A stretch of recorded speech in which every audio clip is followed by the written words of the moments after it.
Hello, everyone, and welcome to Herosner Podcast Season 2, Episode 1, live on YouTube and Facebook. I'm your host, Vik Aslanyan, and as always, I'm joined by my great co-host, Mike Balyan, where we discuss our great Armenian history, covering different people, eras, and topics. It's Thursday, January 13th. Happy Thursday to everybody. We have a special guest with us, Dr. Joseph Sarkissian, who is an ancient coin collector and it's fair to say history researcher at the same time. He's going to take us on an amazing journey of Armenian history through coinage. How are you, Joseph? Thank you. I'm fine, and I'm totally in the mood after hearing this music. Awesome. Awesome. Yeah, I know. This is our official song. This is your hair standing up. This is the second show we're airing it. Thank you so much for joining us. We appreciate it. I think this is going to be a great show. Yeah, but before we dive in, I want to make a couple of announcements. First of all, Happy New Year to everybody. This is our first show back in 2022. We hope this year brings everybody lots of health, prosperity. It is the year of the tiger. So whatever your goals are, go get them. Hustle. That's the goal. Yeah, get at it. Get at it. Both Mike and I want to thank to all of our subscribers through our podcast platform and now YouTube as well. This whole podcast idea was just something we wanted to do for fun on a whim. And we launched in July of 2021, and we did 20 episodes in those short amount of time, and the 18 of them were like official podcasts about the topics. 2 of them, one was the live Q&A, which was the last one, and then we had one that we were guests on the Wise Nuts, and in that short amount, the amount of subscribers we've gotten and listeners, we're so humbled by it. I just want to read off the countries the top 10 countries that we were listened to in last year, I guess, or half a year, want to call it. So United States, Canada, United Kingdom, Australia, Armenia, Netherlands, Sweden, Russia, and Mexico. These were the top 10. Now, it goes on, and we have love from Argentina, Greece, Belgium, New Zealand, France, Cyprus, Lebanon, Italy, Turkey. We have listeners from Turkey, Czech Republic, Colombia. It goes on, but the biggest news is that we officially have been listened to in 72 countries around the world. This is huge. If the future you from today visited you 6 months ago and said that, would you believe him? No, I would smack him. I'd laugh. Like, what you talking about? I'd laugh. I'm not gonna lie. But this is, again, thank you so much to everybody. We will continue working hard to bring you guys great content and amazing guests. Yeah. So thank you again. We are humbled by it. Before we dive in and start our topic, we want our guests to know about, like, kind of get to know you. So I know your profession, you're a dentist, but what made you go into collecting coins? Is this something you started when you were younger, or is it more recent? Like, what sparked that interest to collect like ancient, especially Armenian ancient coins? Well, I have to go back to when my father passed and I inherited a bunch of coins. So he was an employee in the United Nations, and he traveled through the Middle East. He was stationed in Egypt and Jerusalem, Beirut, and he started collecting coins on the spot. He got like bags of coins, ancient coins from here and there, and I saw him like laboring on these coins and cleaning them in his little office, and I didn't venture to go too close to him. And well, after he passed, and then I inherited these coins, and what am I going to do with these rusty things, And he had a lot of Roman coins and Greek and Ptolemaic, and back then I didn't really know what these were, and I started researching them and cleaning them. Well, you're not supposed to clean ancient coins, but so I just kind of researched them and learned how to attribute them, meaning like based on what the coin is, where does it come from, which ruler and which exact type it is. And one day I kind of came across this silver coin about the size of a dime. On one side, there were Armenian letters. And on the other side, there were Arabic letters. And I said, what is this? And I researched it, and it turns out, later I found out that it was a Geligia coin. Wow. And on the other side, it was a Mamluk overstrike. So, as the Mamluks came through Armenia, Kilikia, and they had to pay thousands and thousands of, silver tribute to the Mamluks, especially towards the end of our kingdom. And most of these coins were overstruck or partly overstruck, and I've heard that they even turned up in Pakistan and throughout the whole Middle East. And so that set me off. I started collecting more and more coins and anything that had to do with Armenian history, but not only Armenian coins, a lot of other coins that had any remote connection to Armenian history. I come from Cyprus, a little island, beautiful island country. But it is a very important island in the middle because it's a very important base, and it has always been, starting from the Roman times. Yeah. And on that island, we had a school, the Melkonian Institute, and that's where I went. And that school instilled in us a lot of awareness, our Armenian Did that heritage. school close down? Yes, it did. It did, right? Yeah, it did close down. That's right. That's a very sad chapter. Yeah, because it was one of the best schools in the diaspora, and we learned a lot of history and language. We even studied classical Armenian, and so we have this background, and now we're in the diaspora, and we see that there's a whole new generation of Armenians who are kind of thirsty to learn. Yeah. And I thought that these coins are just telling us a story, and coins are the only things that survive from antiquity. It's like you're holding a coin that someone in the Roman Empire or the Armenian kingdoms has held this coin, and they've walked around with it and they've traded with it, and nothing else has survived. Yeah, right.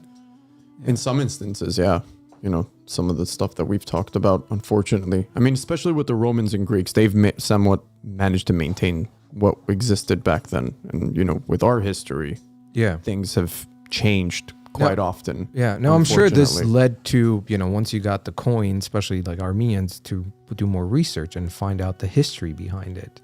Or did you already kind of have this thing about history as far as... That's the thing, because we had this cliche version of our history that was just kind of learning the basics, the kings and what they did, and it was pretty boring. I mean, it was very interesting in some ways, but then I started digging up these interesting stories and the significance of the Armenian entity in the world, in the ancient world, that came up. And with every coin I took, even if it has nothing to do with Armenia, it had to do with a king that had close connections to Armenia.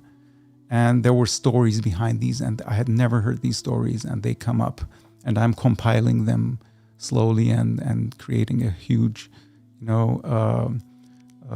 treasure of information, which will interest the new generation, hopefully, that we are something beyond the genocide. What we stand for. There's a lot of exactly a lot more to us than what happened to us. Well, it interests us. That's why you're here as a guest, and that's one of the reasons of this podcast. Originally, that's what we talked about was, as much as the genocide is a very important event in the history of Armenians, a sad event, but we cannot allow that to overshadow the rich history before that. Yep. And that's the problem that, a lot of people don't know about the ancient kings and events that took place. Queens, amazing queens we've had, but yeah, thank you for doing this. This is amazing. And I always say it doesn't matter what you do, as long as you're doing something that has to do with our culture and to bring it to the forefront, to somehow spark conversation with the current generation, next generation. So thank you for doing that. We truly appreciate it. Thank you too. Actually, your podcast is amazing. It's very accessible to the new generations and who really don't have the interest to open like thick books and just read through them. This is how we have to convey this information and kind of spread the sparks of our awareness. Of course, just like that music you played, Zartir Lao. Like wake up, people. That is the message behind it, for everybody to wake up. But we took the reading upon us, so we do a lot of reading. I don't think I've ever read this much in my life. It's all right. It's fun, man. But it's fun. To our audience, thank you for joining us, everyone, on Facebook and YouTube. Feel free to ask us any questions. We will bring them on the screen. And Aline, thank you for your question. Yes, we do have a lot of women historians who will be joining us. We've had Christina Moranci on with us. You should look her up if you don't know about her. She's awesome. We have a lot of more female historians, intellectuals, great live shows coming up. So again, ask any question and we will try to answer them as we're going through this podcast, or Joseph will answer them for you. So to dive in, let's begin. Okay, so we have a few questions that'll probably spark a lot of conversation with you, right? For instance, origins of coins. I myself, I'm not a coin collector, but I do sometimes wonder how they were traded, how they were used in commerce, right? Why they were used in commerce.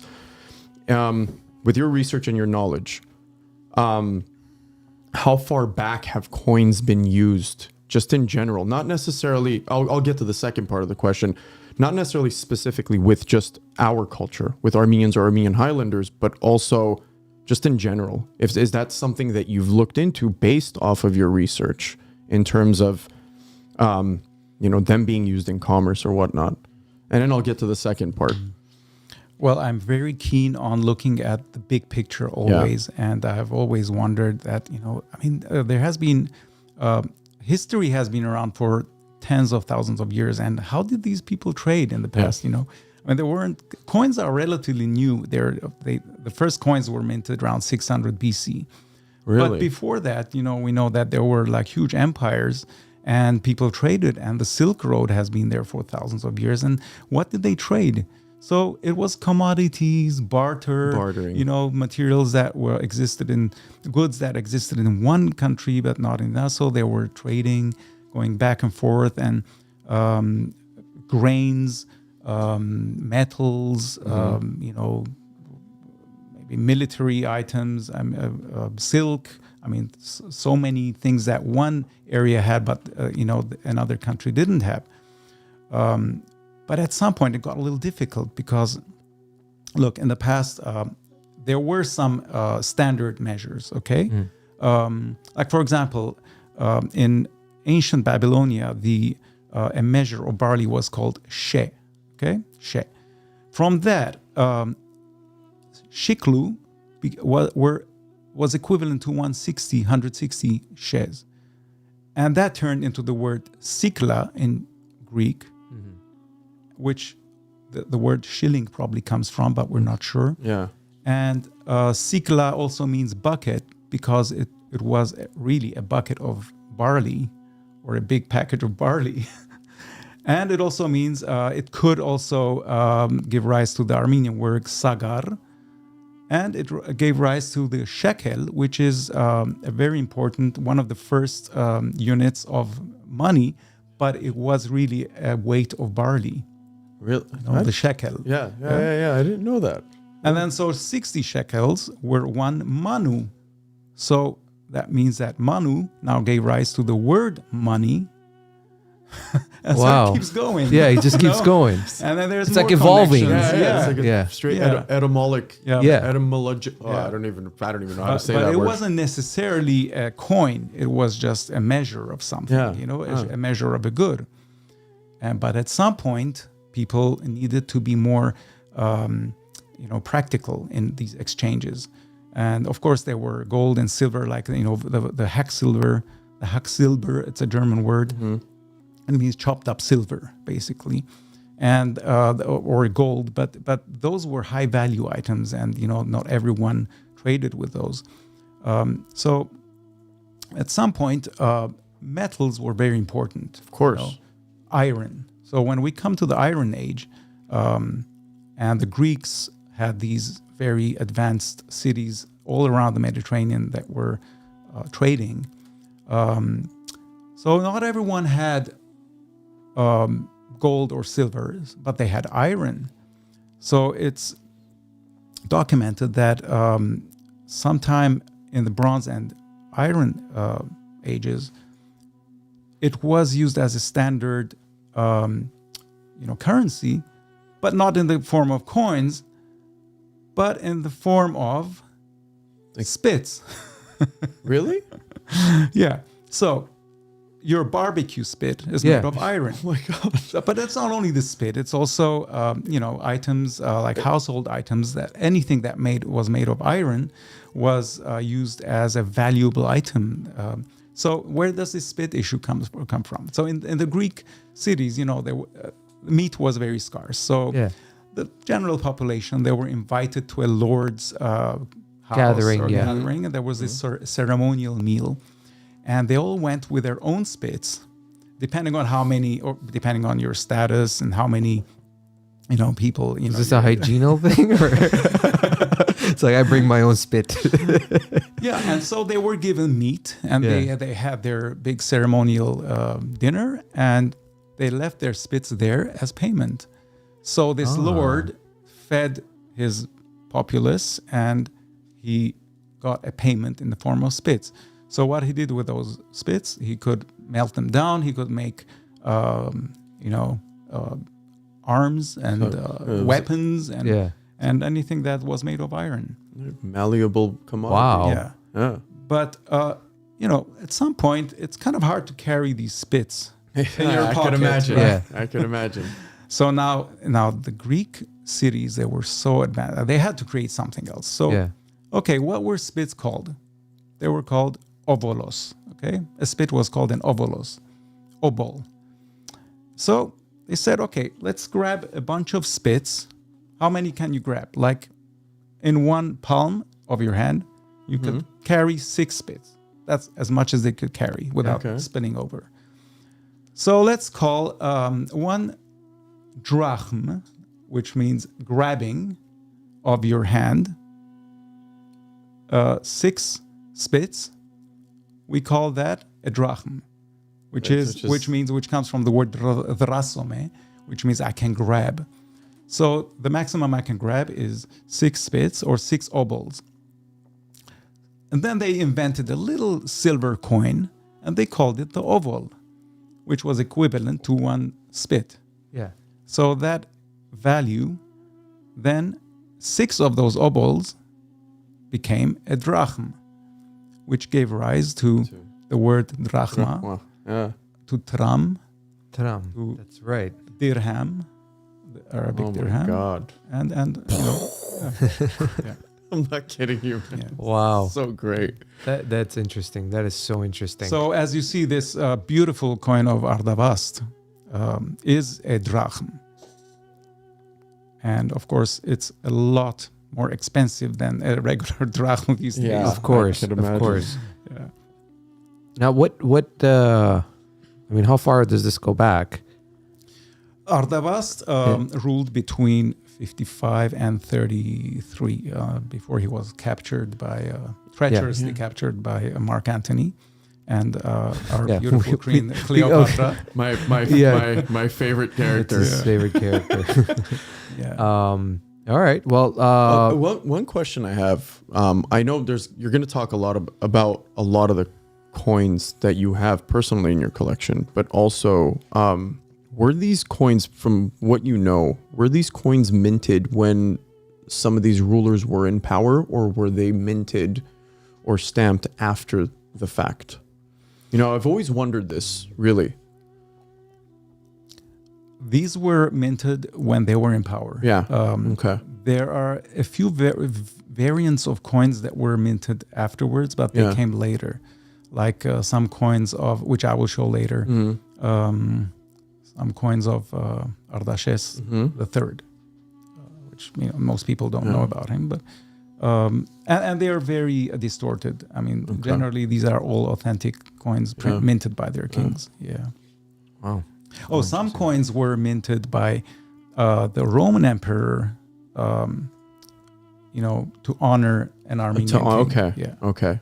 Yeah. I'll get to that later when you get to that portion of things. I have a few questions about that. So here we see the first coins of Lydia, right? Oh yeah, these are amazing. I mean, Lydia was just overflowing with gold. Their rivers were just like they would wash gold down, and it was called electrum because it was the raw mixture of silver and gold. And they would just gather these, God-given treasures, and they would probably trade with them. But at some point, what happened with the coin? Why did they really invent coins? Yeah. So they, by putting a stamp on a standardized coin, they actually gave it stately value. So this coin meant something. It belonged to that state. It belonged to that king or the city, and it was sacrilege to melt them. I mean, it was a sin. You couldn't.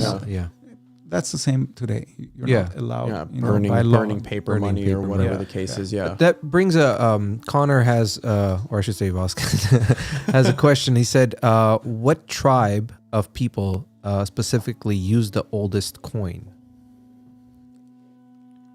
Oh, it was the Greeks. It was the Lydians, and then and some of the other Greek city-states. They minted their first silver coins also. Yeah. Aline has another question. She says, what are the oldest coins making tools that have survived? Any of them for making Armenian coins? That's a good question. Oh yeah, that question has come up in among members of coin forums, and I don't think any have survived because they were basically, hammers because they were hand hammered. Everything was done by hand, and that's why each one of these coins is unique because how it was an ingot and it was just hammered, with the base, and they just got more and more advanced and more intricate with their designs, but they usually got worn down and they were discarded. But as far as minting it though, was it still with a hammer, or did they have some kind of a way of, when it was molten to press to give that design to it, basically? Like a stamp. Like a stamp, you do a wax stamp, I would imagine it would have to have some sort of engraving or something like that that's being hammered into. Yeah. So there were these artists who would engrave these on usually brass. Bronze. And then an ingot, a standardized ingot, but just like this one, the gold one would be placed in the hollow, and they would just kind of hammer it with the engraved die. They called it a die. Got it. Now, any of these tools survived? I think there are a few, but they're very rare to find. I'm not actually sure. Okay. Yeah, but people have asked, and they're very hard to find. Okay. Yeah. Okay. Let's see here. What's the next slide? First silver coin. So this is... This caught my attention when you sent this to us. Are they beautiful? Especially the back. Not so much the turtle. I mean, that's great, but that looks so sharp. It looks incredibly sharp. These were pieces of art, and they on one side it was generally between 600 and 500 or 450 BC. They had one side of the coin was the main symbol of their city. It was anything that city was known for, like it could be a dolphin or a turtle in this case. Aegina was one of the first ones who minted coins, and they had the turtle.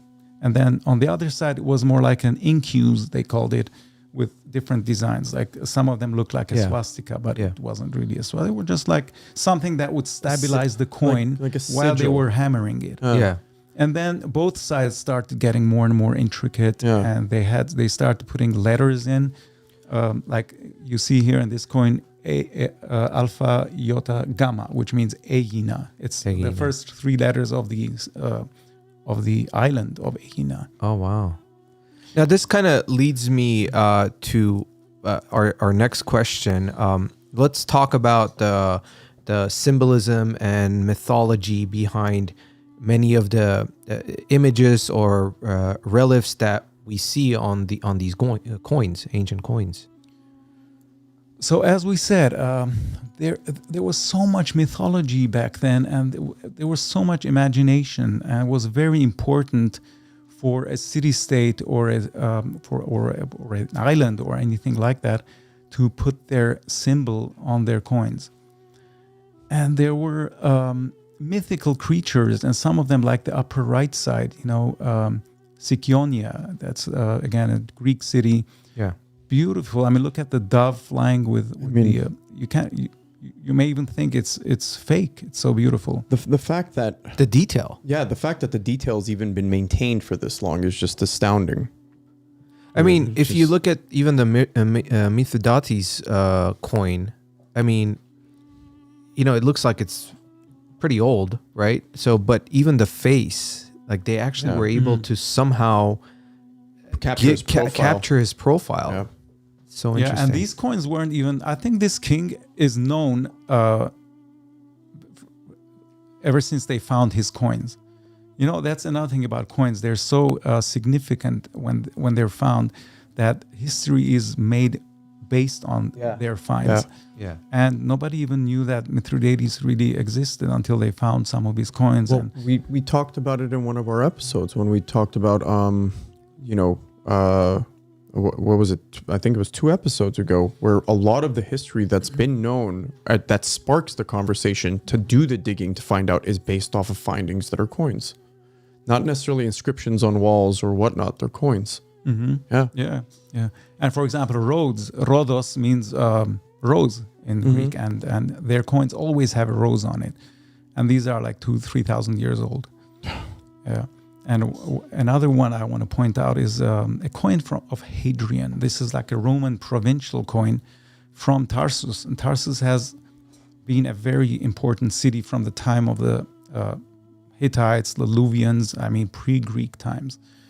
Greece really is more like a modern, compared to like thousands of years of, like Babylon and Phoenicia and these and Mitanni. Yeah. We had the whole of Asia Minor, with these peoples, and they had these gods and deities, and as you know, Haldi was one of the Parthian. And now we see something on his coin, this coin of Hadrian, with almost the same god riding a lion. It seems like the same position of the famous Haldi picture that there's out there. Yeah. It's the lion, and this god. Well, of course, they called it Sandan, so that was their version of the Chaldi. But it's the same symbology, Yeah. Same. The relief work is incredible. Even this. It looks like a hornet or something like that, but it's a bee and whatever it is. Stag. Yeah. So Ephesus was known for their huge. They had a sanctuary for Artemis, and she was their version of Anahid, and the bees were her. The stag was, and the stag and the bee were her symbols, basically, and they were her, and they were on every coin that Ephesus minted. There was either a stag or a bee. And they were beautiful. Wow, that's just interesting.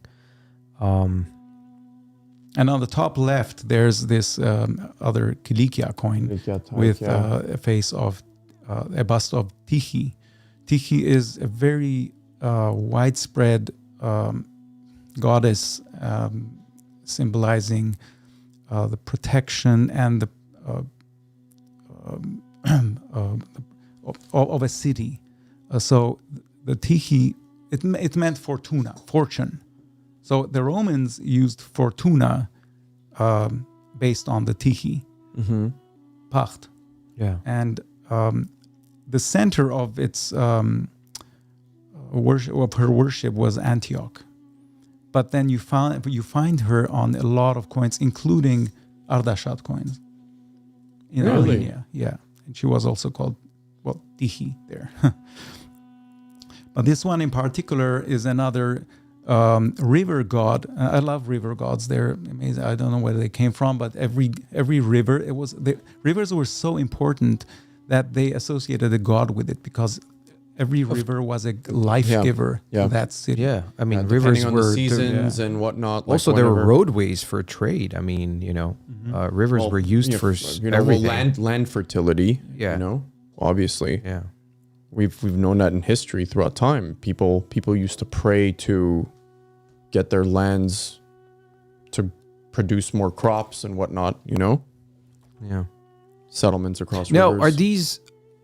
You have these coins, or these are some of the? Some of them I have. Some of them you have. Them, okay. Yeah. I know you said if you brought them, you had to bring security guard with you, so they're pretty expensive. So, all right. But what I meant to say is also, this mythology, when Armenia started, acquiring her own statehood, and after the Seleucids, they adopted some of the symbols of the Greek mythology, and that's why this chimera, that creature, which was really a terrorizing, entity in Asia Minor, all of a sudden appears on the coin of Armenia Minor, in a very distorted, like in a very raw version. Mm-hmm. Interesting. But it's the same entity. It's chimera, and the auction house that had this coin, they called it Pegasus, which has nothing to do with it doesn't Pegasus. Doesn't look like a Pegasus horse. at all. Yeah, it's the same goat head, and almost looks like the arm, the arm of the goat is like kind of hugging the lion. Now you just mentioned with let's say with some of these coins showing up in Armenia or the Armenian highlands, does that kind of signify or tell us when commerce may have acquired coins being used for this trade? Right? And if so, when Motavorapes, like when was this occurring? Which kind of leads you to the next thing, which is like when did they really start using coins for commerce with the Armenian highlanders? Coins were used throughout the whole region of the Levant, Armenian highlands, ancient Persia. Yeah. It's just that Armenia only minted coins when they had certain, independent statehood. Now, this coin you see here, it's the first coin of an Armenian satrap, Yervant, Orontes. Yeah. So, the Yervantunis, they had a kingdom with a series of kings, and as I think you also talked about this in one of your podcasts, that he was like a hunting buddy of Cyrus the Great. Yes. Right? And then, yes. Yeah. And so this is 150 years later. There was another Orontes. And his dad was a certain individual named Ardashir or Ardasirus. Ardashir. Apparently, this Ardashir was a satrap of Armenia, but he was sent to Bactria as probably a distant satrap to be a satrap of Bactria. And by then, of course, Armenia was not a kingdom of the Orontids, but the satraps were Orontids. Yeah. And so Orontes is now placed in Armenia, and he's Orontes the Bactrian. And Strabo says that Orontes was Ardashir's son, and he was the satrap of Sophene and Matien, which is another word of Mitanni. So here we have this name appearing long time after actual, the existence of Mitanni. So that was interesting that it comes up as a name. Wow. And but it's a very interesting story. I mean, we always think that, Orontes, we're really proud of him, but he has such an interesting story. He's full of intrigues. It's like a soap opera. So first of all, he marries King Artaxerxes II's daughter, Rodoguni. Okay, and he is satrap of Armenia. And when Xenophon comes through Armenia, he mentions that there is a certain Orontes who's a satrap of Armenia, and that's also how we know about him. And he was a de facto enemy of Xenophon and the 10,000 Spartans that went to fight against Artaxerxes II. Yeah. But Orontes, of course, was his satrap. But he still allowed the 10,000 Greeks to go through Armenia more or less unhindered. Because we're also going to see this in history. Most armies that really didn't have a fight with Armenia proper, they were given safe passage. Yeah. Yeah. Yeah, I mean, we've seen this so many times going through all especially the dynasties we've been covering lately. We see this a lot of throughout the different kingdoms of allowing passage through from Romans to whatever the big powers that used to fight. We were obviously stuck in the middle. Yeah, so we were either a strategic buffer zone or some sort of, I'm curious though, were there, we haven't discussed any of this in detail, but like, I'm curious if there was some sort of deals and things like that were struck that would allow these passages to occur, right? I mean, you're having an army of, let's say, 10, 20,000 troops, legions, whatever you want to call them, pass through and use their lands, maybe even some of our resources. Right? Obviously, they had to make stops, right? Absolutely. So, absolutely. I mean, there's stories about, like, as far as the hospitality of the Armenians, especially towards in Kilikia. Yeah, the soldiers. Yeah, especially in Kilikia. Well, I mean, Xenophon wrote a whole book about it called the Anavasis, and it's like his whole journey. And he talks about certain tribes and, certain politics and diplomacies that were going on, a lot of treachery, but more or less, his whole army crossed Armenia without any large incidents. I mean, there were some skirmishes here and there. Yeah. And it wasn't only Orontes. There was this guy called Tiribazus. He was also a satrap of Armenia. So this is where we're heading. So Orontes was quite smart. He was quite cunning. Because now in history, he's known for his treachery, right? But I'm thinking, why did he do that? So this is his story. Okay. So Tiribazus and Orontes, they were dispatched by Artaxerxes, their king, to go to Cyprus, my birthplace. Back then, there was a certain king Evagoras, he was a king of Salamis of Cyprus. And so he kind of raised his head and said, I want to be independent. I don't need the Achaemenid, rulers on my head. And so he kind of started a rebellion, which also included Kilikia and Phoenicia. And so Artaxerxes said, okay, Orontes, Tiribazus, go and to this place.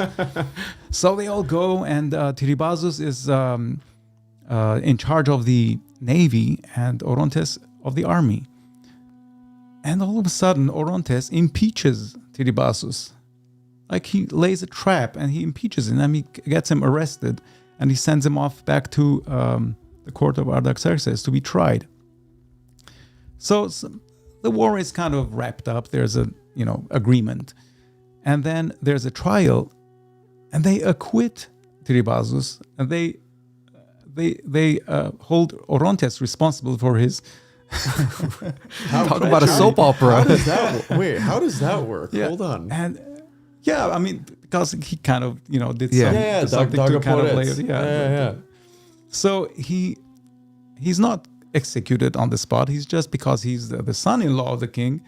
So let's just exile him all the way to the other end of Asia Minor, which is Mysia. So there's like a big, Well, he got it off easy. I mean, could have gone the other way. Yeah.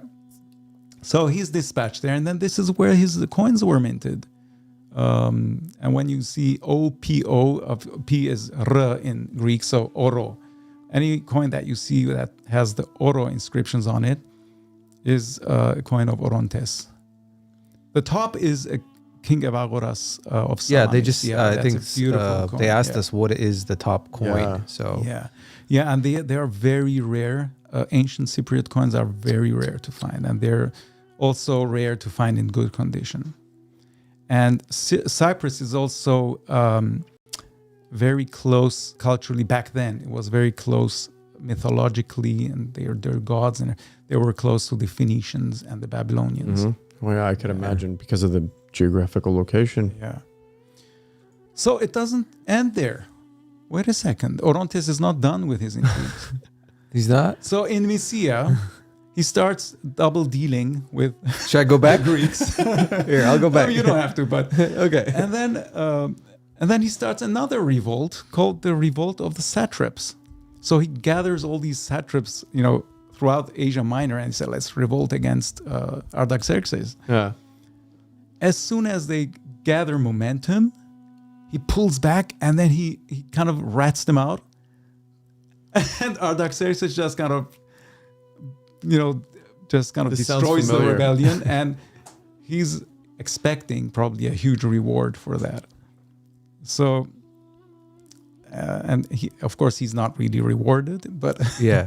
eventually he just he disappears from history.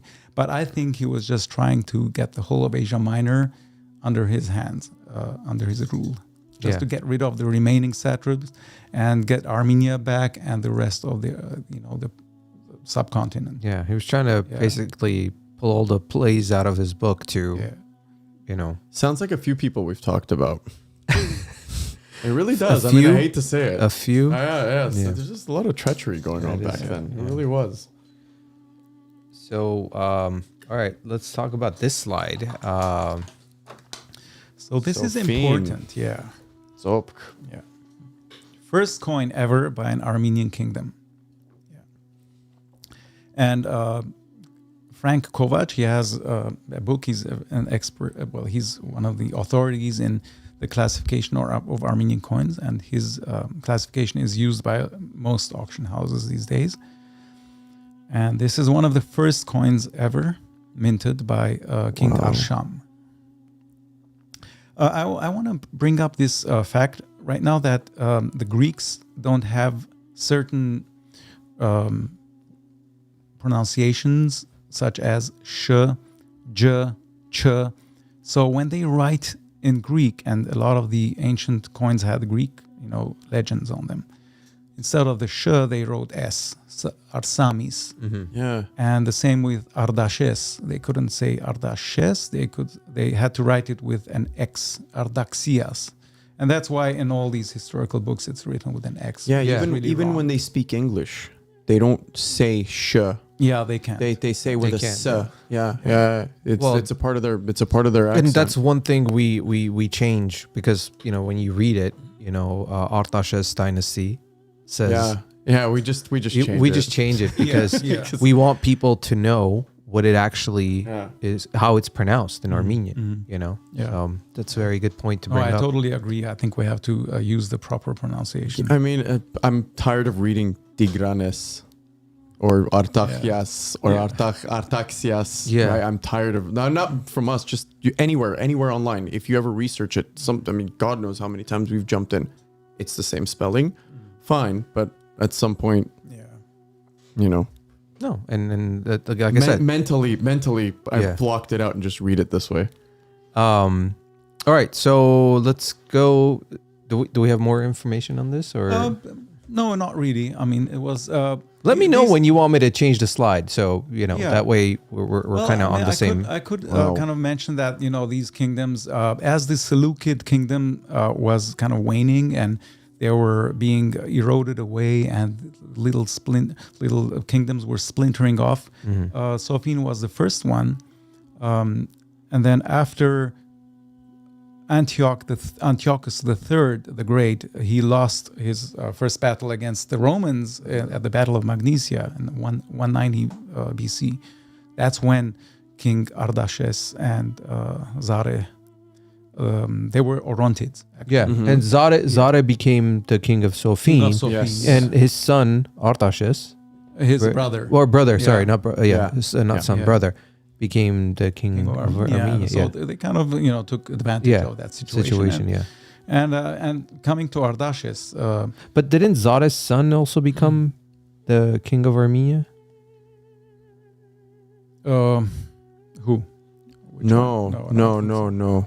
No, No, am it I wasn't. confusing it with another Zariadres. Could be another. Zariadres? No. Yeah, another. Okay, all right, okay. There were a Excuse few of me, them. sorry. I think one of the sons of Tigran was also Zare. Yeah, the it was one he Zariadres. actually Yeah. executed. Yes.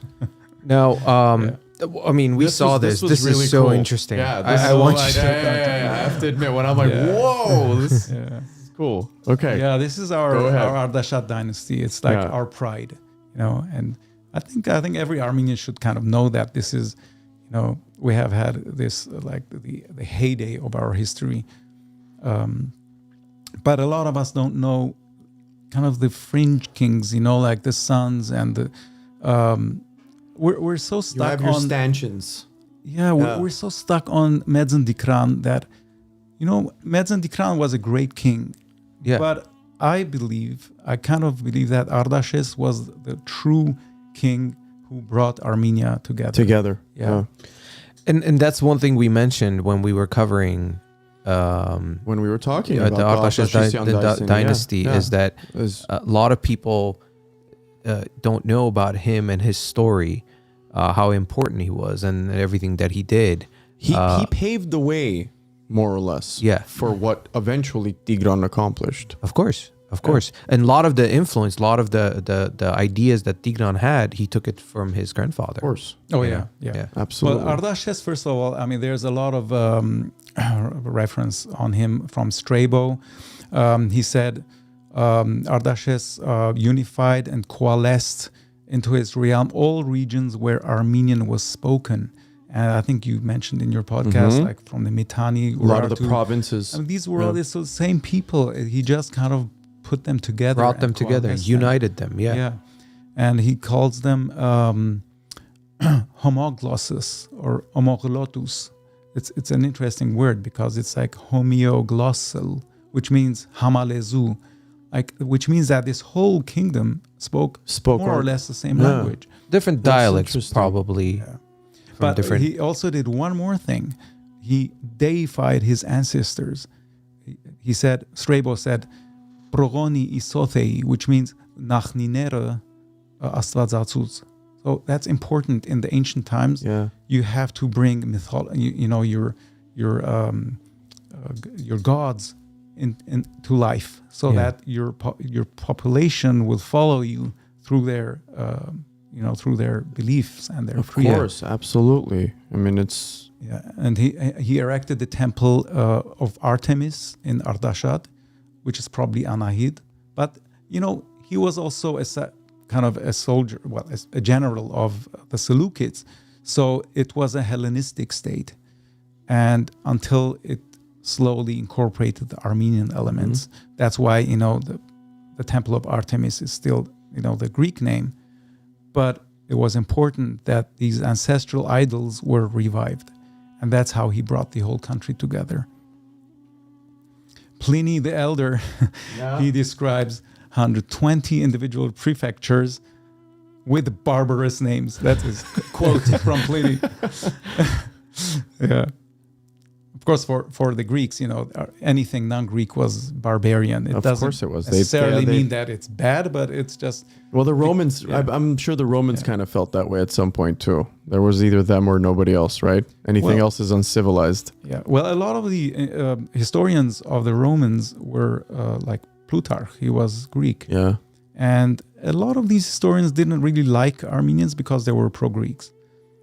And that's why they kind of distorted the whole history, surrounding Tigran the Great and, like the battles that occurred, because they were always, on the side of portraying the Romans as the pious empire. Yeah. Yeah.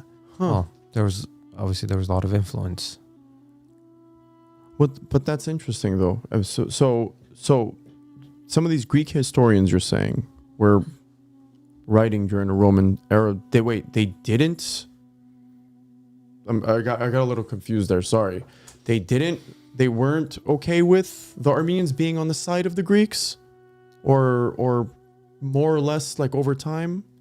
Well, back then it wasn't your normal Greek-Armenian alliance because Greece was under the yoke of the Romans. Yes, And so they had to kind of follow the Roman agenda. Roman agenda, okay. And especially when you're a historian and you're talking about some battles, especially with the Hittites and there was times even the battle of between Tigranes and Lugullus. They kind of want to glorify their victory over Armenia. So I don't really personally believe that Tigranes had an army of 200,000 or like this overblown, because then the Romans will look more, glorified. They took down the guy with the 200,000 soldiers. With just 20,000. And I don't believe that Lugullus had just 20,000, because when you look at other sources, he gathered so many contingents from the other Greek Asia Minor states, including Galatia, Bithynia, Pontus. I mean, everyone was under his yoke. Yeah. And he just gathered more and more contingents. There were archers and there were cavalries. And it wasn't only the 20,000 Romans that he had. Yeah. I mean, you see that even nowadays with countries hiring mercenaries and stuff and pretending, putting on.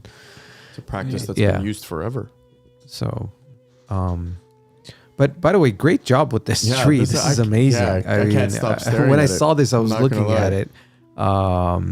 And please let me know when you want me to go to the next slide. I don't want to jump ahead. Well, I mean, we can talk for hours on this tree, but I think it's just interesting to look at it because you see so many connections. Like look at the Parthian connections to like the daughter of Tigranes, right? Tigranes the Great.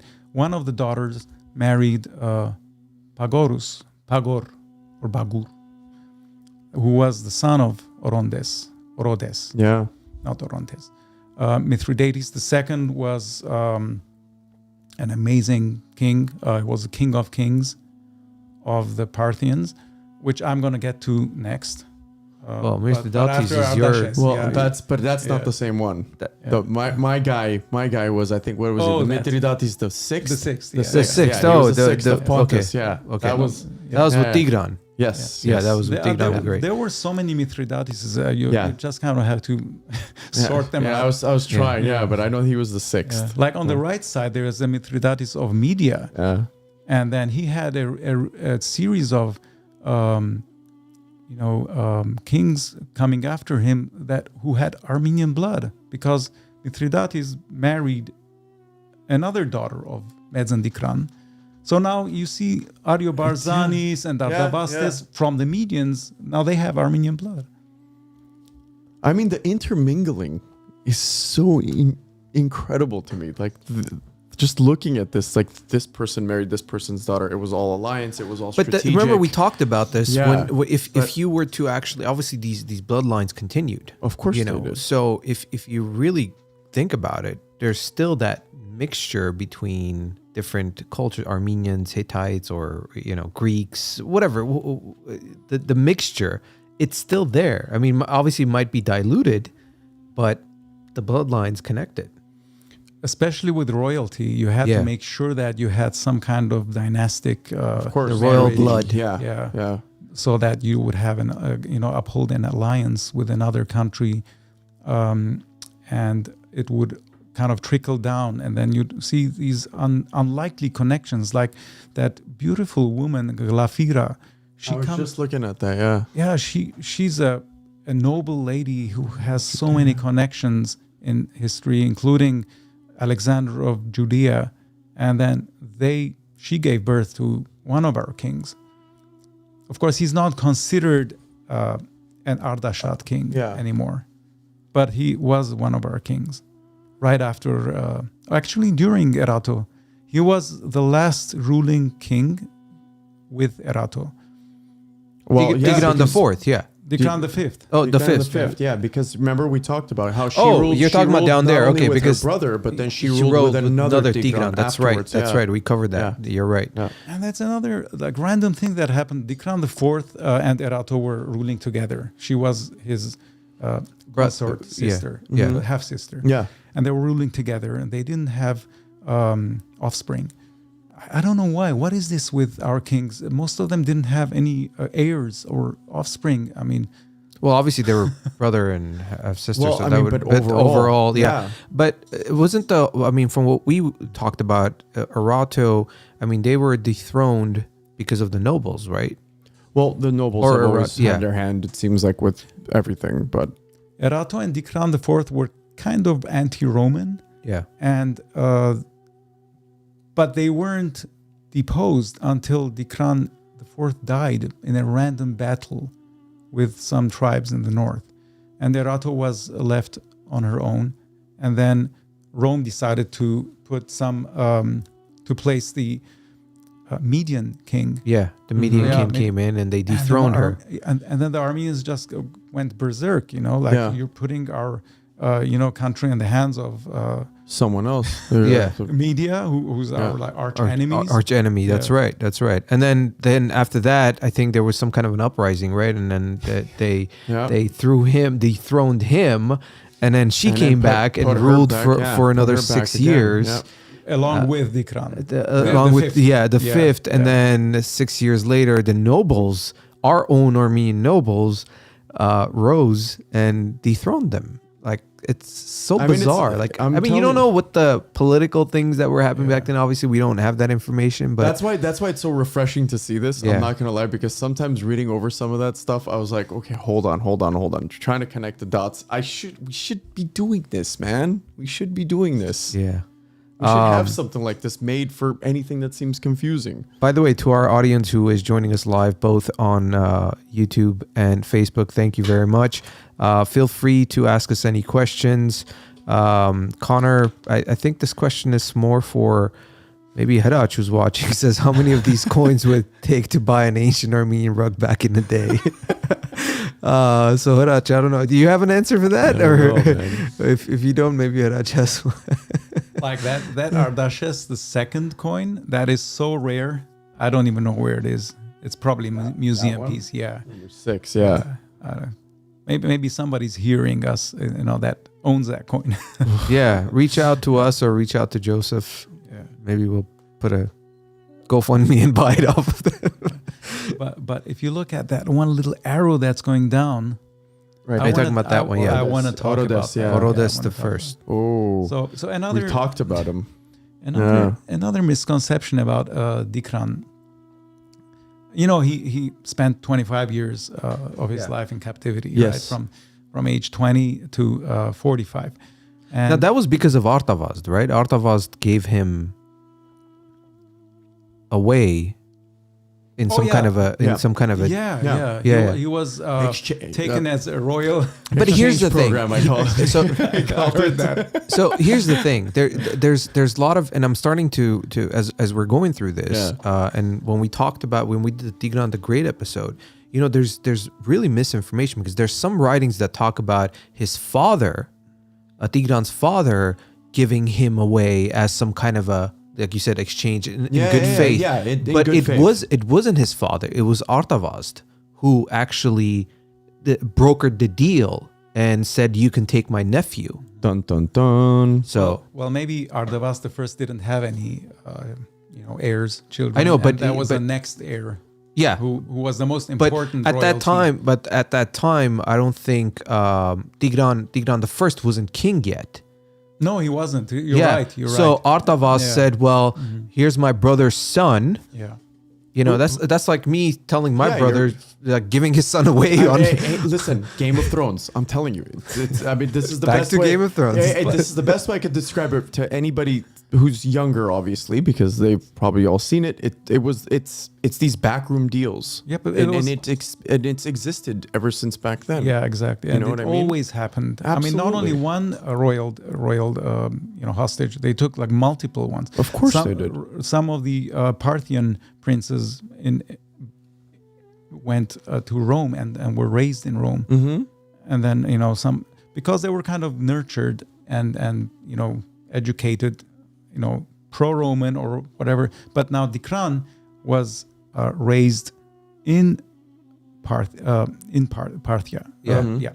But the thing is that for 25 years, I mean, what did Dikran do? He didn't just sit idly. I think he had a very good relationship with Mithridates II.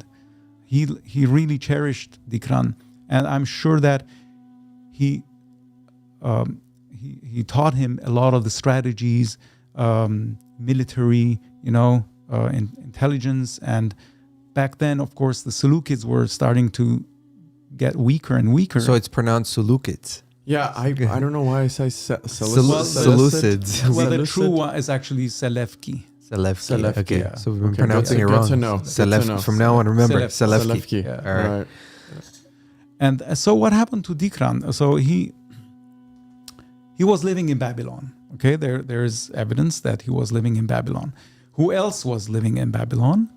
Was the son of Mithridates II, the king of kings, Gotarzes. Okay, Gotarzes I, and he was called the satrap of satraps of Babylon.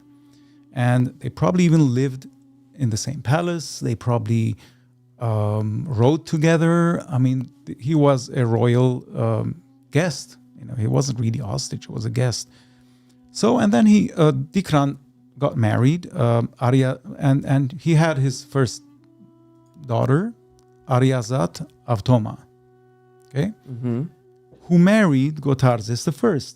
So Gotarzes became the son-in-law of Medzen Dikran, okay, Dikran II. So now, 96 BC, his father dies, who's on the Armenian throne. Dikran I dies, and Mithridates sends Dikran II to be king, because now he's prepared him and he's got his perfect ally, Armenia next to Parthia. And Mithridates is also bent on weakening the Seleucids more. He's expanding his kingdom and he wants somebody stable as his neighbor. Yeah. Of course, in return, he gives the 70 valleys to Mithridates. And then he, right after that, I don't know what happens to his first wife, but so I think the first wife was named Sosem. Yes. Sosem, Yes. yeah. But he marries Cleopatra, your friend's daughter. Yeah. Yeah. And that was a very important dynastic marriage. But these things happened back then, you know, like it was all. Wasn't there like a 20 or something, 30-year difference, age difference? Something like that. I think it was like 25, 26 years, but a bit. You can't find that as uncommon back then. No, I know, but there was a huge there was a age big difference. age gap. Yeah, there was a big age gap. I forget what it was exactly, but so he's putting his kingdom together, and what happens in a few years, Mithridates II dies, 91 BC. And Parthia is plunged into the Parthian Dark Ages, which is like they're kind of constantly like fighting, and there weren't really like big kings that to match the Mithridates.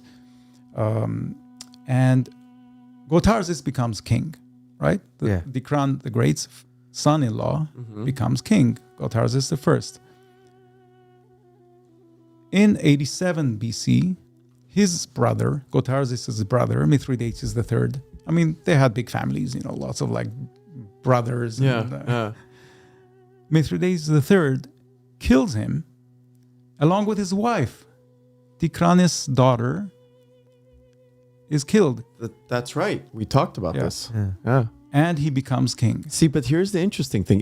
What he's talking about sheds like a whole new chapter, like a side chapter on the stuff we discussed. Yeah. We didn't include any of this information. Because we take it for granted. Yeah. Great. Everyone More tells research. us. This is awesome. Come on, man. This is great. Look at the big picture. Why would Dikran go berserk and demolish the Parthian kingdom? Yeah. He was friends with them. He was like, he needed that ally behind him because he wanted to create his little empire. to take Sofin and Of course. Commagene, and those were his objectives. We've been pronouncing all But this stuff now- wrong. You just said Seriously. Comagene. We've been saying Comagene or Comagene. Well, I mean, we look it up. That's what it says in English. Yeah. Comagene. Google's wrong. Yeah, well, Yeah, no, Google's that's wrong. That's, we got to start very, very DuckDuckGo or something. I don't know. Okay, no. Maybe we But should I mean, text them. you're talking about why would he go crazy? It's just like any father, especially like your daughter. Like if Well, exactly. I mean- It wasn't like it was his objective to go and destroy Parthia. He went berserk. I mean, he just said, and then obviously Mithridates III wasn't their really good king, and he did a lot of he violated a lot of rules, so much that even the Persian nobles eventually deposed him. They couldn't take him anymore. They said, "Look, what you did. You turned Tigranes against us. He ravaged our land," and they deposed him. But that's exactly the time when Tigranes attacked Parthia, 87 to 84 BC. He went through Parthia and just laid it to waste. Well, I mean, And they were good for him. They were. I mean, think about it. They were weak internally. doesn't Based matter, off- man. based off But of- if you talking about revenge, Sure, absolutely. But they were also having inner turmoil. I mean, how many times have we talked about what's been going on within the Armenian highlands in certain eras, right? Internal, Tigranes' two sons, Yeah. Mithridates' daughter, their sons. What happened with them, right? Yeah. Almost like they were evil kids.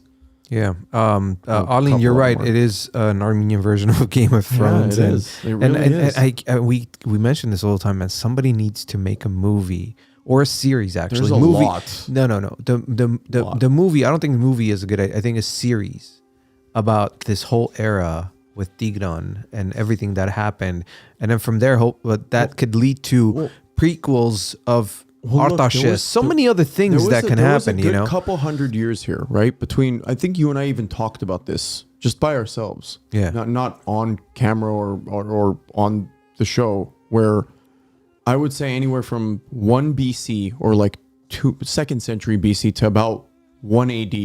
I mean, well, 1st century AD. It's like a 300-year period where all of this stuff that was happening Yeah. between the Romans, the Greeks, Armenians, the Parthians, the Egyptians, everybody. It was this amazing soap opera. I mean, Yeah. it was this massive soap opera. There's so much information. We have so much more material and interesting material for movies.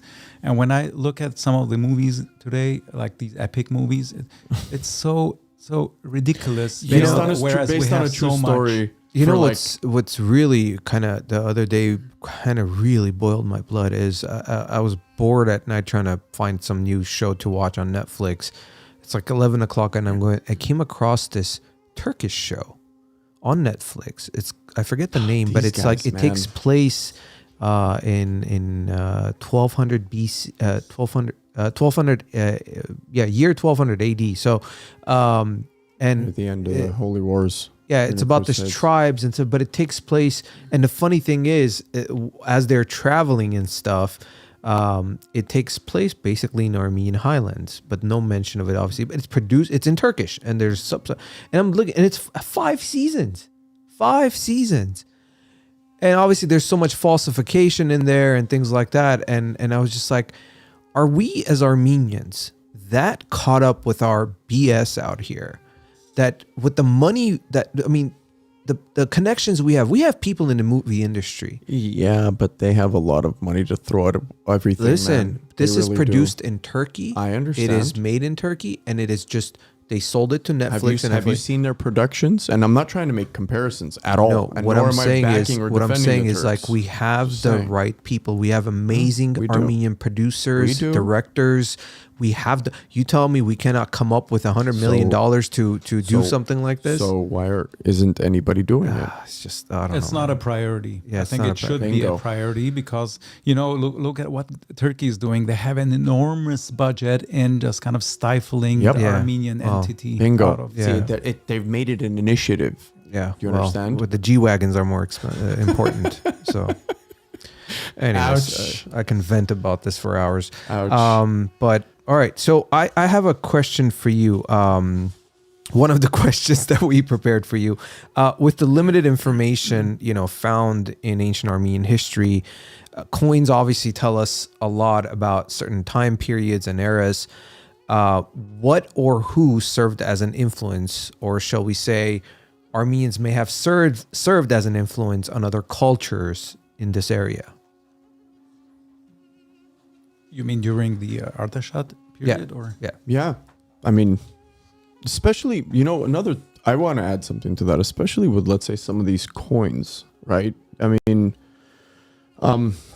you said there was a crossover with, I guess, let me use that term, crossover with the Roman Empire and the Greek Empire, or the Greek area. What were those influences? How did those influences come about?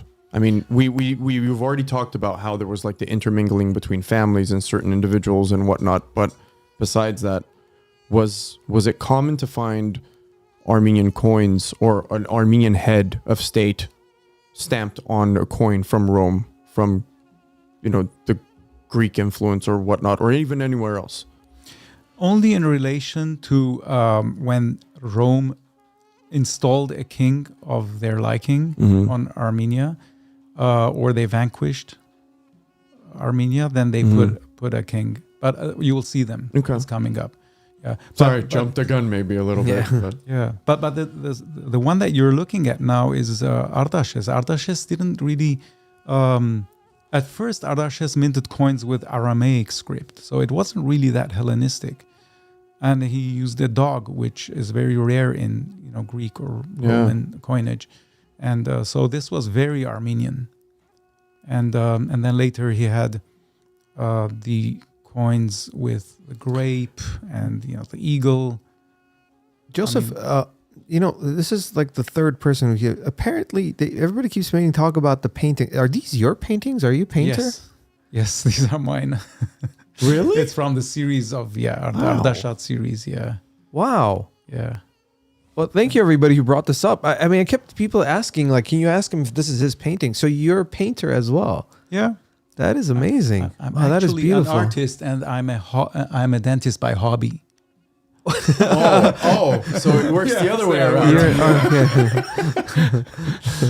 Wow. Well, I go into people's mouths for money. So are both of them your paintings? No. The right one is an illustration of Hannibal. I just put it up there so that people know that that's Hannibal. But that's also another interesting story that most people don't know, that Hannibal assisted Artashesian. We just talked about it recently. It's beautiful. I mean, that story. And Hannibal had the best relationship with Artaxerxes. Anywhere he went, he tangled, with the Romans that were coming after him. Yeah, and we dabbed into that a little bit. We did. And Artaxerxes was like amazing. He just kind of created his city and even helped building it. Well, Artashesian also gave Hannibal refuge. Of course. Yes. Because they were hot on his trail. Yeah. Yeah. I mean, that story is so interesting. I mean, that's one- another movie right there. I mean, listen, especially a military leader like Hannibal, right? Like, I mean, again, I know I'm not beating a dead horse, but when you talk about Hannibal as one of the greatest military leaders, and he's basically buddies with Artaxerxes, that really brings a lot of light to it. I didn't even know that before we started discussing it. People are asking, where can they find your paintings? Is there some kind of a thing, or are they also for sale? Well, this series we is take not 15%, by the way. No, maybe We're one day sponsored by nobody. No, these.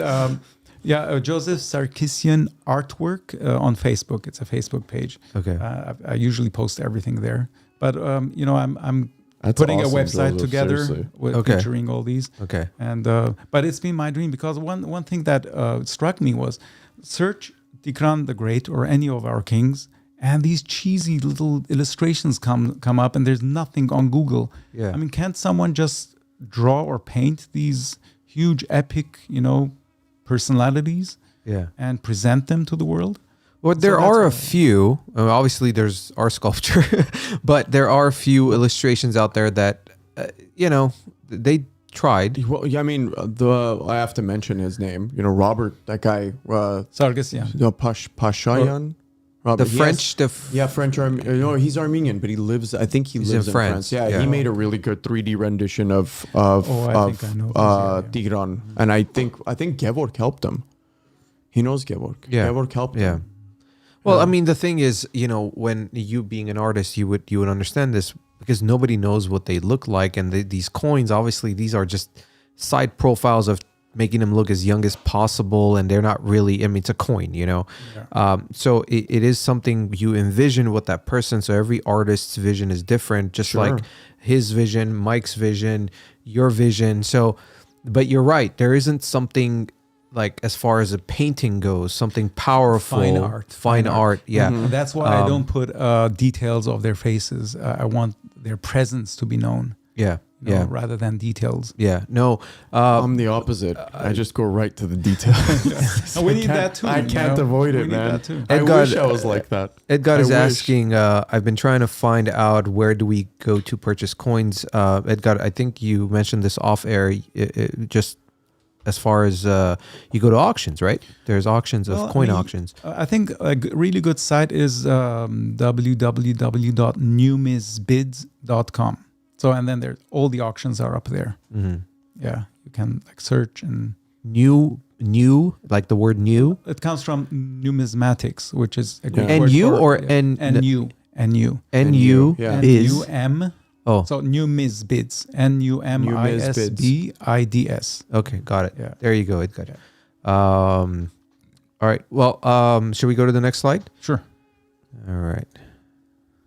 Artashesian the coin. And these are also the very rare. I mean, these are beautiful coins, but to us, to Armenians, you know, like if somebody else got this coin, it's like, what is this? You know, like somebody like hammered it to pieces. Yeah. But these are very rare coins. Well, you know, my question was about that whole influence. What did Armenian, what kind of influence did we have on other cultures with our metallurgy and everything that we did, the metalwork? I mean, you know, if you go through and follow the whole birth of civilization to the Armenian highlands, we were the ones who started this whole stuff. We were leaders in it. Right? Yes. So I think that's where my question was more towards. From your research, what influence did we have on other cultures that were surrounded, you know, in the area? Well, if you minted coins, that means that you were independent and you had, you know, self-determination and you represented a power in that region. So now a lot of times what you minted on coins was kind of tricky because you weren't allowed to be more,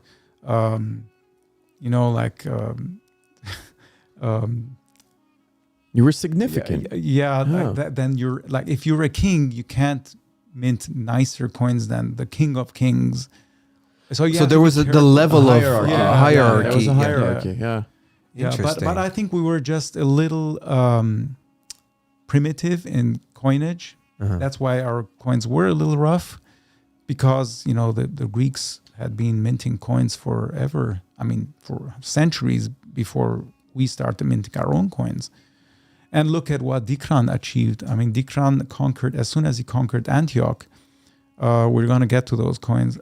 They just totally morphed into these highly,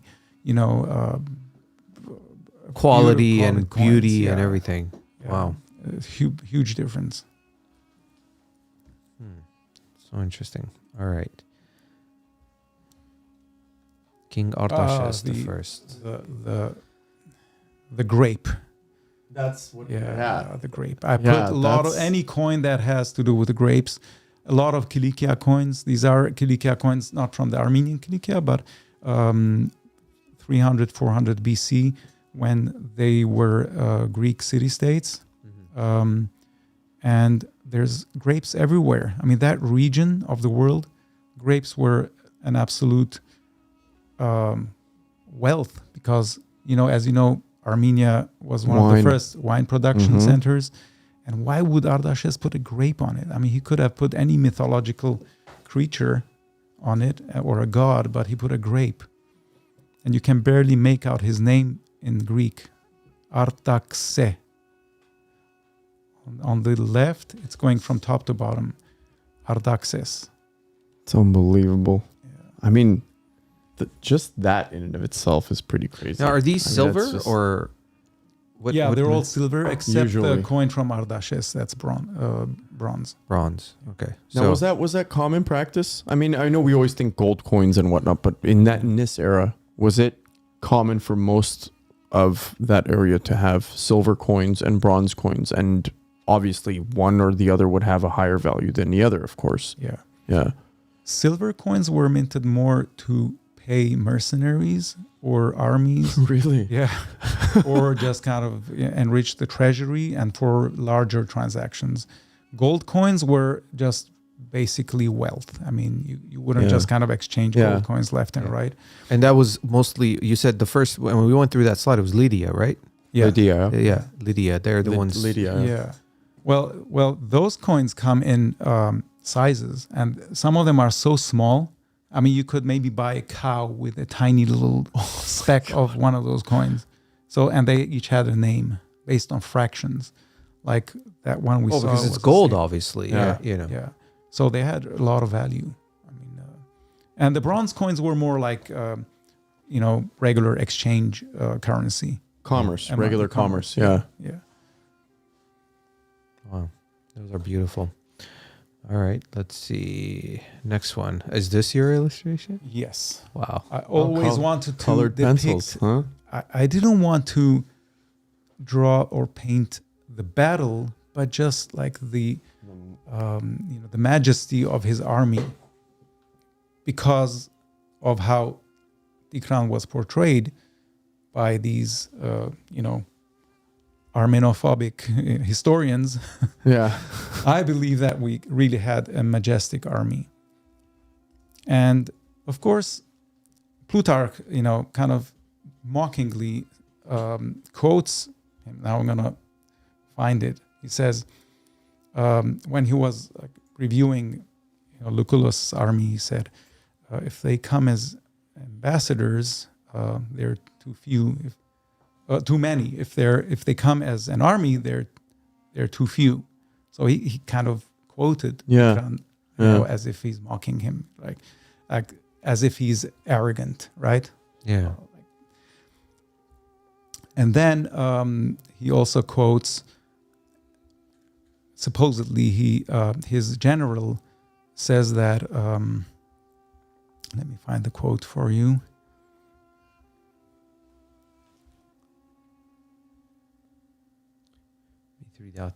I mean, man, it's amazing The detail The on the face. detail You on could the literally tell face. like what this guy's face looked like. I mean, look at the nose. I know. Yeah. Like chunky cheeks, little Yeah. bit of a artsavakit, right?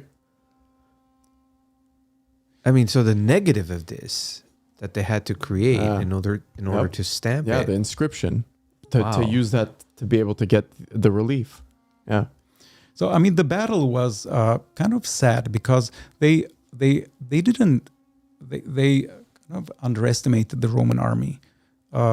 Even though I think that there was something not portrayed correctly in the ancient historians' accounts, but so Tigranes was on one side of the river bank, right, and then the Romans were on the other side, and so his general noticed that the Romans started dashing off to one side, and it appeared to Tigranes that they were running away, and he said, "Oh, behold, they're running, they're in flight." Mm-hmm.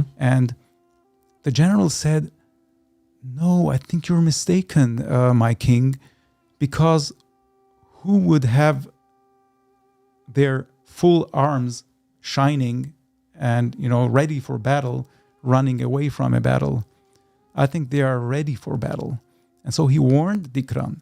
And sure enough, they had found a kind of a ford, which is like a shallow part of the river, Mm-hmm. a little further down, where they immediately crossed and surprised the Armenian army. And then the Armenian army was, of course, much bigger.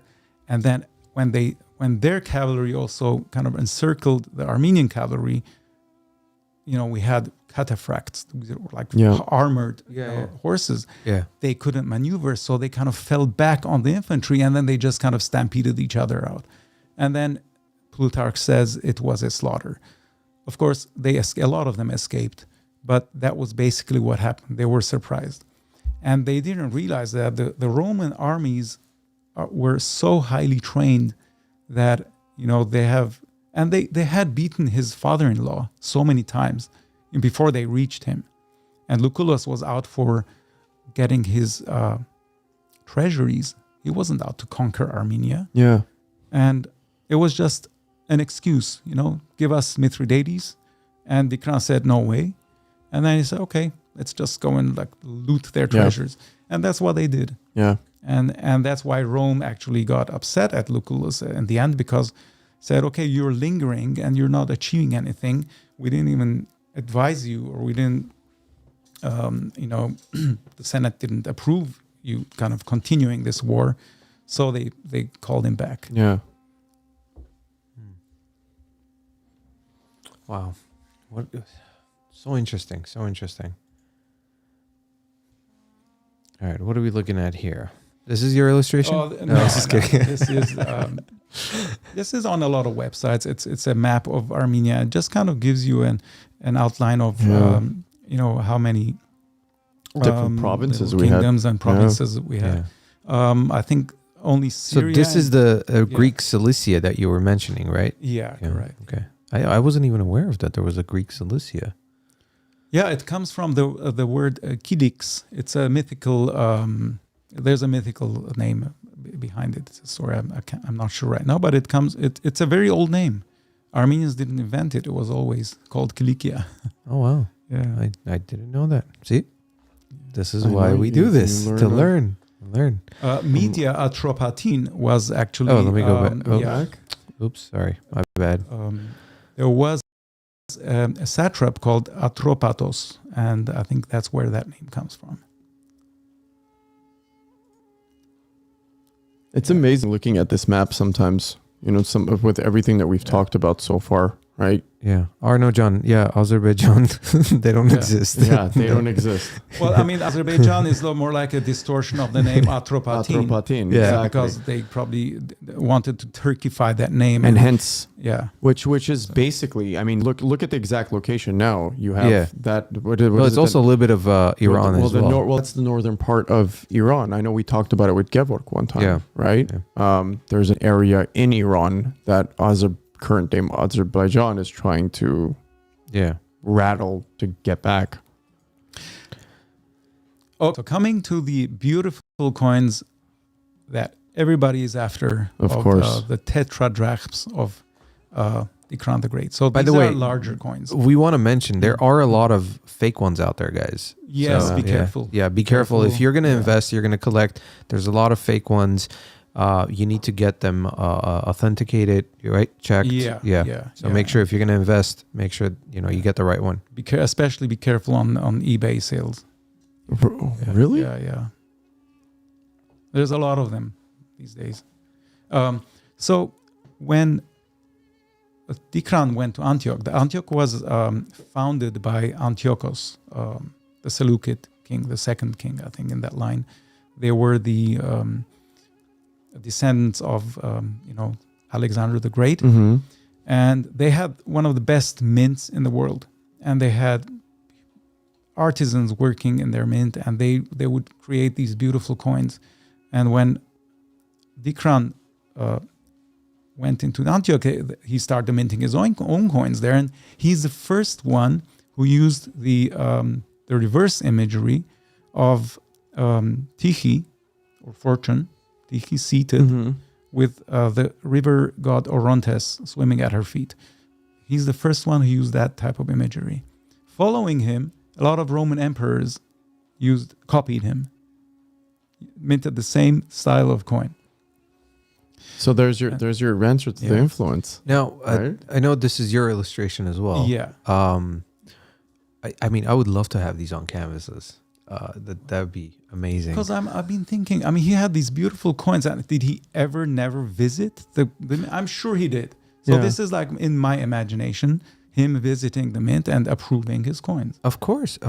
I mean, That- their yeah, that's day-to-day cool. life, the things they did, obviously. And then and Yeah. I love the fact that you envisioned that and you illustrated it. It's beautiful. Like, I was just staring at it and I'm like, man, if this was on a canvas, oh my God. Yeah, like, it paints I a would, good picture, It's especially beautiful. that we're It's talking about it. beautiful. It really does. wow. All right. Oh yeah, this is the coin that I meant. Yeah. Tyche seated with a Mhm. palm in her hand, and the god Orontes swimming at her feet. And it says Vasileos Tigranou. On some coins, especially after Mithridates II of Parthia died, he became king of kings. And that's also another point of respect, because he never acquired the king of kings title while Mithridates was alive. Once he ravaged Parthia, he became the king of kings. I want to mention, obviously this podcast will be uploaded on our, podcast platform, to our listeners who will be listening to us on our podcast. This is a live and there's a lot of visuals here. So we will put a link to the YouTube. Yes. So, for you guys to kind of visually see what we're talking about here just and the the things audio we're might- sharing. I know the audio obviously is not going to do justice. So definitely, join us on the YouTube channel to watch and see these amazing coins that we're looking at. Let's see here. Now, we were going to talk about the symbolism, right? About we were talking about. We've noticed there's a lot of these branches, palm branches, eagles. What is the significance of this? Like, is it more like a traditional thing? Is it towards? So you remember I mentioned, no, I probably didn't. Lysippus was a very famous sculptor from a Greek city. And he had, these are copies of his statue. So he sculpted this statue of Tyche holding barley or grain in her hand. So how it turned into a palm branch, maybe that was like the touch, Yeah. an extra touch. Yeah. But it's supposed to be barley, but it signifies prosperity and fertility to a city. And it's the protector deity of a city.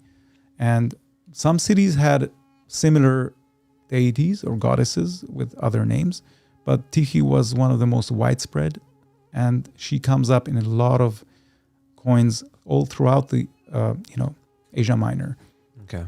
including Ardashad. And the one in the middle is one of the first coins. It's supposed to be Tyche, and it's one of the earlier kings of the Seleucids. Yeah, and even the Romans used them. There were 3 Tyche entities in Rome, and one for each important city in the Roman Empire: Rome, Constantinople, Antioch, and Alexandria. Yeah. Oh, For Tyche, actually. All right. Yeah. So That's this one of them, actually. And even Domitian, the Roman emperor, used her. So Tyche is usually either seated or it's just the head of Tyche, for those who are listening to the podcast. And she has a crown made of a turreted city wall. So turrets are ashtaragik, like little towers Yeah. that, kind of... Fortresses. like a almost. fortress. Yeah. And her crown is always a turreted city wall. What's the meaning? What like behind that? Why is she wearing that crown? Do we know? She's basically the city. Oh, she's the protector of the city. Yeah. Got it. Okay. And this is the Ardashad one. So it's the same, kind of a more of a masculinized profile, but it's still a beautiful profile with what looks like a turreted version of her crown on a civic issue of Ardashad. So these coins, these civic issue coins, were minted by the cities.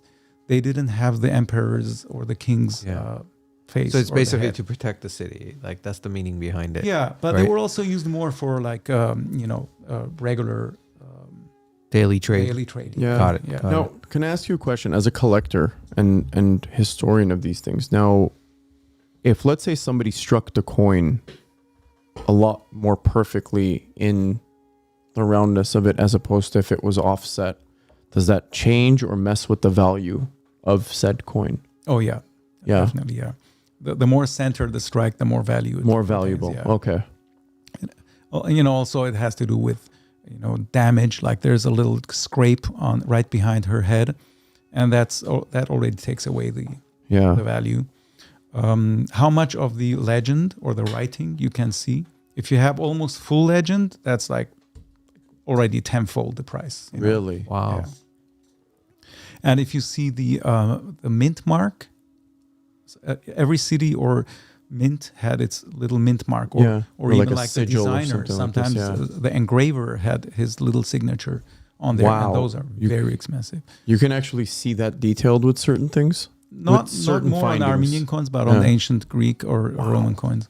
So interesting. And then there's also the. Can you go back? There's one more. It's the year of reigning. So it's the regnal year, we call it, and it's usually Greek letters that denote the period of the reign, because of course they didn't have Christ back then. Yeah. Before Christ, after Yeah. Christ. So they had certain reigns that started either with the Pompeian rule, so 63 or 64, or it started with a Selevkid rule, the beginning of the Selevkid rule. Yeah. So, I mean, numismatists know these things, and they kind of know exactly what date. So if you have the date there, then you know exactly when it was minted. Yeah. And that's why it says 2 AD, because it's very visible, the Greek letters. Wow. The 8-pointed star. Yeah. I know you had a question about this. Yeah. So the 8-pointed star, I mean, we've come across this quite a bit, and we've talked about this with Harach as well. You want to maybe elaborate on further, because we've talked about it before, but for anyone else that's listening, would you maybe want to elaborate a little bit further on the significance of the 8-pointed star and how and why it was used so much on coins? And I know Harach has elaborated on the fact that it was used on rugs and whatnot, and the significance of it. Well, before I say anything, I really highly recommend everyone to go and watch the YouTube version of Harach's podcast, because he has so much information on this, and he's probably elaborated so much. Wait. on the Our 8-pointed star. podcast or Harach has his own podcast? No, yours. okay. Yours. I don't know. I'm just wondering. Harach elaborated on it quite a bit. I'm that kidding. Yeah. It's a joke. I don't know if you remember. I don't know. Maybe Harach started his own podcast after us. You were his guest in his place, Oh, is so that- it was his podcast. Yeah, it was his podcast. Thank you, Harach, for having us on. We technically were his guests. No, well, I mean, a lot of, he's probably elaborated a lot, but here's what I found. It's the 8 points. They're the 4 corners of space and time, including the equinoxes and the solstices. From Sumerian times, it's the star of Inanna, or later the Armenian goddess Nane, and later of Astrig. So this is her star, which comes also from the Babylonian Ishtar, which is the same word of Astrig. It means small star. So Astrig really is a star. It means a star. And Ishtar, it was also another version of that same name. Yeah. Astrig, Ishtar. Because, back then there were only consonants. So there was the sh, t, r, which means star. Okay. And Astrig, we just add the vowels based on how the word evolves. Yeah. And this is true with a lot of ancient words that have come and infiltrated the Armenian language, or vice versa. And another thing I discovered, the planet Venus, which was also associated with Astrig,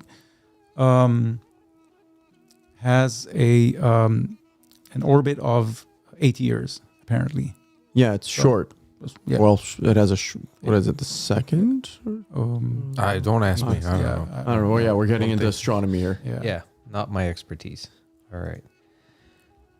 Well, this looks familiar. Yeah, Well, yeah. Phone a friend. Where's Haraj?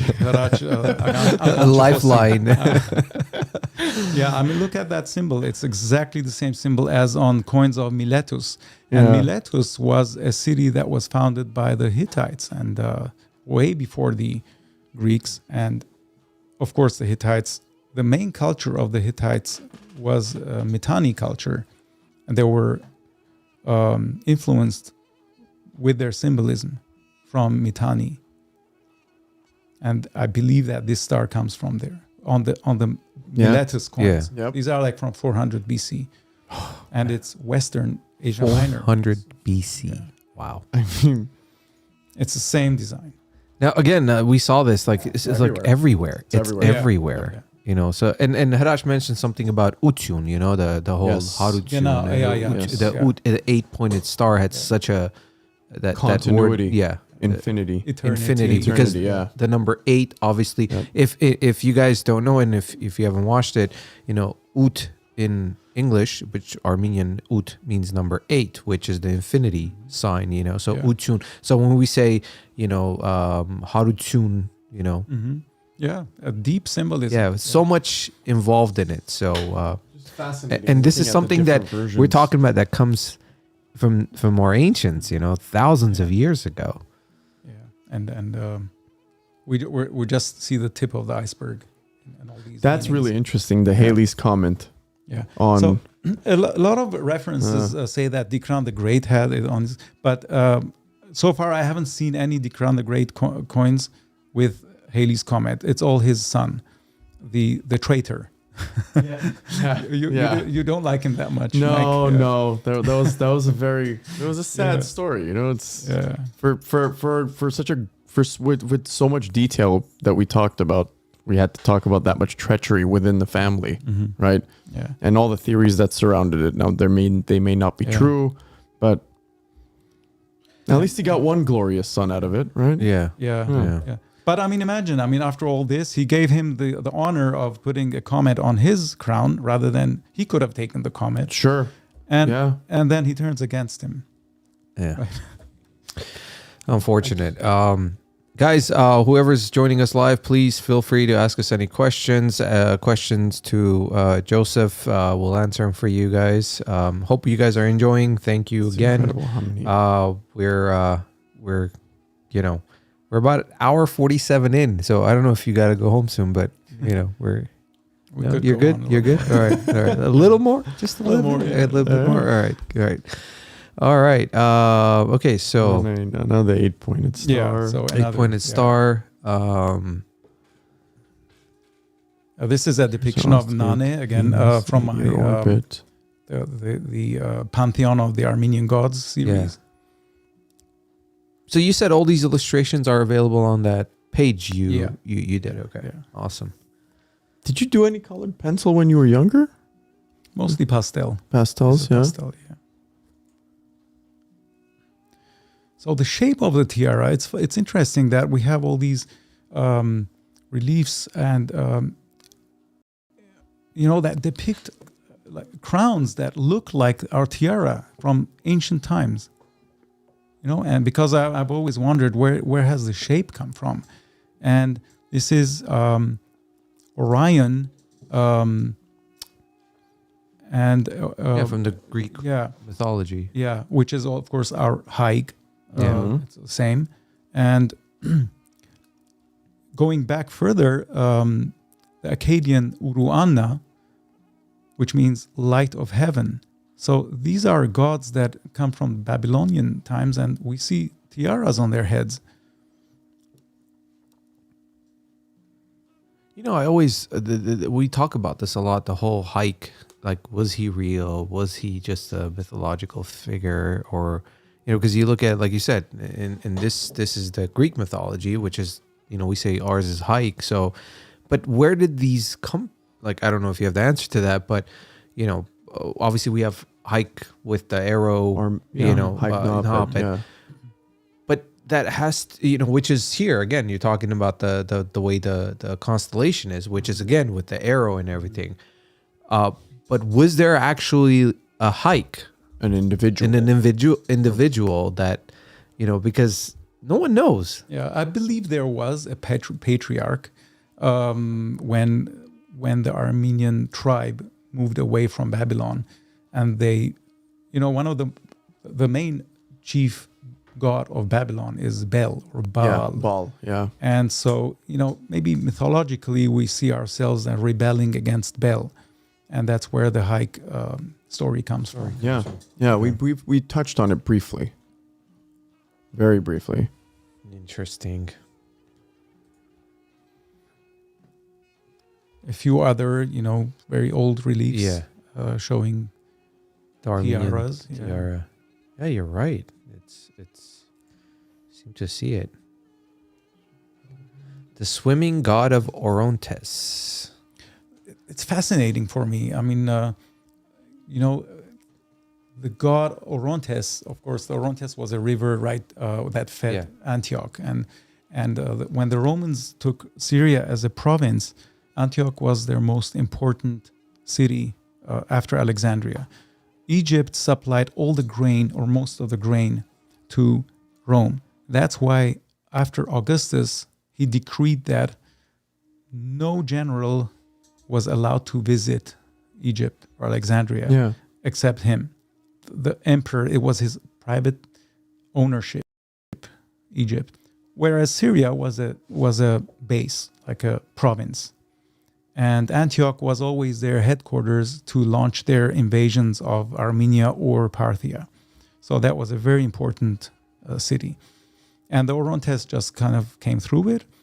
And in one of the wars between Parthia and Rome, when Lucius Verus, I don't know if I'm going to get to that, so I'm going to say it now. Lucius Verus came, he was the brother, co-emperor of Marcus Aurelius. Mm-hmm. He came, he was a fun-loving person, and he kind of established his headquarters in Antioch to kind of, invade Parthia and take Armenia back with a king of their own, choosing. So while they were preparing, they kind of trained their legions, and they dug the Orontes, the mouth of the river Orontes. And it is said that they found a huge skeleton of a giant. And immediately the locals said, oh my God, that's the Orontes skeleton. That's the god Orontes. Really? Yeah. So that's a very interesting story. Wow. This is an interest hold on. This really makes the wheels turn in my head with other things. But was there a time frame on this? Do you recall? 165 AD. Okay. I'm gonna look into this. Wow. Yeah. This is an interesting story for me. The palm, again, if anyone knows about the significance of the palm, I would love to hear it. But on the hand of that's something we can maybe research another time. The eagle. Yeah. The eagle wasn't it generally known as kind of like a peace sign or like a peace offering or something like this? Mm-hmm. The palm? Yeah, more or less, right? I think. I don't know. I'm just making. Yeah. Oh, this is back to the battle again. Yeah. Yeah, we saw this and I was like, all right, we got to ask about this. Yeah, but we talked about this. Yeah. Yeah. It's odd saying those words. Yeah, there was letters like, that's what I was telling him. So I guess there was the S wasn't pronounced; it was always as an F, right? Try saying it, laughing and coughing. Instead of scoffing, it says say it. I dare you. Scoffing. They continued laughing and scoffing. which if you go to the next one, there's more and everything. Like on what is that?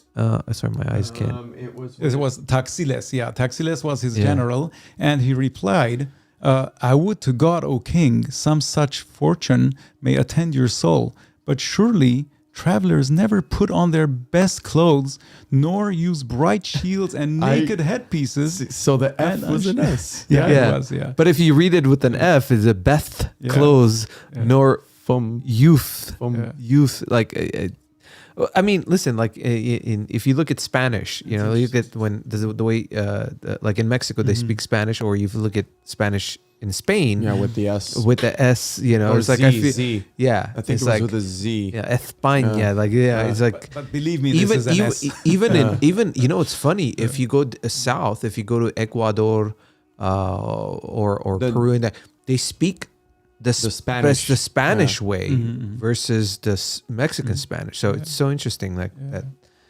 Wow, some Spanish history or languages. Some Latino. Oh, and then a few years later, of course, Pompey the Great comes, Yes. and he reorganizes the whole Near East. You know, he proclaims Syria as a province, and he allows Dikran. He had absolute respect towards Dikran the Great, because he was, first of all, he was aged, he was intelligent, Yeah. he was a good diplomat, and he had a son who was like double dealing, treachery. And there was no way he was going to entrust, you know, the Armenian kingdom to a double-dealing son rather than that intelligent man. Is there anything written about his son, the way it was, like the reasons why he did that and betrayed Tigran? Like, I think he was just ambitious. I mean, a lot of sons turned against their fathers in dynasties. Power grab. no, I get it, but I'm just saying, like, you know, is there anything detailed written from any historians or manuscripts that like what drove him to Opportunism. I think he saw that his father was getting older, and he married the daughter of the then Parthian king, and then they both turned against Dikran. But then Pompey came up on the horizon, and he just stopped them. You know. But I mean, he was gonna inherit the kingdom anyway. Like, was it just being impatient Well, because Tigran lived such a long probably, life? yeah, probably. I mean, Tigran lived till he was in his 90s, right? Or Close. yeah, Yeah. Good point, but that's how they were back then. You know, they just killed their father or their brothers, and they became king. It's almost like a process of elimination. yeah. If you really think about it, Unfortunate. right? Like what he had 4 kids? But he was really stupid because he was given the kingdom of Sofin when Dikran capitulated, and Dikran was supposed to retain the whole of Armenia Major, the Armenian highlands, and the son was given Sofin, and then he threw a tantrum in front of Pompey, and Pompey said, "What?" And he just kind of put him in chains and took him to Rome, and probably killed him on the way because we never heard of him. Oh, we have what is this? Nato? Crassus. What is this? He says, so are we going to talk about how Troy was Armenian, or are we skipping all that? Troy? I think we all know about the story of Ardavast, but this is one little story that happened before his bout with Mark Antony. It was like right after 55 BC, he became king, right? And he took over a nice, very peaceful Armenian kingdom. And one of his first coins, this is his first coin, very rare, that he still used his father's image because he probably didn't have enough time to mint his own. But he wrote his name on it, and it says Vasileios Ardavastu. So it is his father's image, but his own name. And right about that time, of course, Rome wouldn't leave Armenia alone. So back then, Rome had the triumvirates. So it was Caesar, Pompey, and Crassus, and they were each vying for glory. And Caesar, where did he earn his glory? By conquering Gaul, France. Right? Yes. Pompey, he defeated Mithridates, so he was like the most glorious Roman of all. Now, Crassus was the most wealthy triumvir, but he didn't have any glories. So he said, okay, I'm going to buy myself some legions, and I'm going to go and attack Parthia. So he sets off, and Ardavast, because he has this binding agreement to Pompey that any Roman army that comes, he has to assist them, even though he's also close to the Parthians. So he advises Crassus that, why don't you attack through Armenia, down Media, and, attack Parthia through that route. Crassus said no, and he did his own thing. And He got slaughtered. Yep. He got slaughtered. Yep. so Crassus rejects the wise offer, and Orodes, in the meantime, because he came through the south from Mesopotamia, Orodes, the Parthian king, he invades Armenia from the north. Yep. He catches Armenia, and then he marries. He has Ardavas's sister marry his son, Yep. and then they're having a big party, huge celebrations. In the meantime, Surena, I think, the Yep. Yes. general. General Surena. But he was in Armenia. Yeah. No, he wasn't. He No, wasn't. He wasn't. No, no. It's just the name Surena. People Yeah. think that Yeah. Surena. Yes. So, but he was in Yeah. Armenia. Yeah. So they defeat him. They Yeah. completely destroy his Yeah. armies, Yeah. and that was one of the biggest, losses of. That's where he got killed. He got killed, and then they poured molten gold down his throat. Yeah. Yeah. That's where that. Yeah. And And then they cut off his head, they cut right? off his head, Yeah. and then they took it to use as a prop during a theatrical play of the Greek tragedy Bacchus by Euripides. Yep. Can you imagine that scene? I mean, it's, we covered this last but, episode. it's you can't hear it enough because Yeah. the detail of it, the fact that the detail of it remains, Yeah. right? It's almost like it's not a folk's tale. It's the Game of Thrones, the Armenian I Game didn't want to of Thrones. refer to it, man. I didn't want to refer to it, but you did. You did. Cassius Dio says, "For though a man of vast wealth, he had so great store by money as to pity those who could not support an enrolled legion from their own means, regarding them as poor men." So he was kind of a greedy, Yeah, I mean, it's miser. And of the soldiers, the majority escaped through the mountains to friendly territory, but a part fell into the hands of the enemy. So Yeah. they basically wiped them out. And they also captured standards. And that was a huge insult to Roman dignity. And it was only 30 years later that Augustus would send his son-in-law Tiberius, while he was installing Tigranes III on the throne, 20 BC, that he got the standards back, that the Parthians just kind of appeased him. I'm telling you, It's just such This a is- glorious time period, man. we need It to really do a is. series. Oh, It's just an awesome time. I wish I period. had it really is. all the money in the world. I would so like invest into this. Beautiful illustration, by the way. This coin, it's almost like, I don't know how or why it was minted, but it's one of a kind. And it's in the Boston Museum. It's probably a few $100,000 worth. So if any one of you has this coin in their attic or in their little kid nephew's chest, don't let the kids play with it.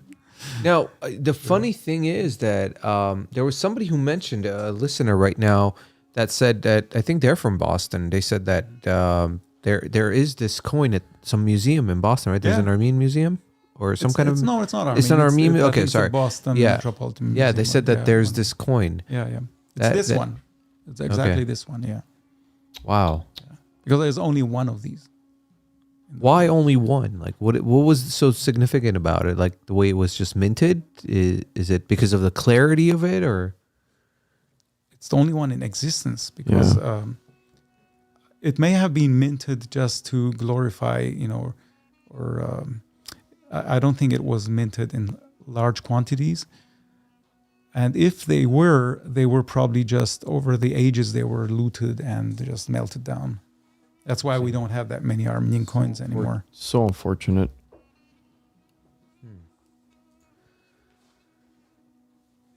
So depiction of Armenia on Roman coins. Yeah. Very important. These were, it just shows that Armenia was such an important region to control for Rome that they actually had to depict them on their best coins.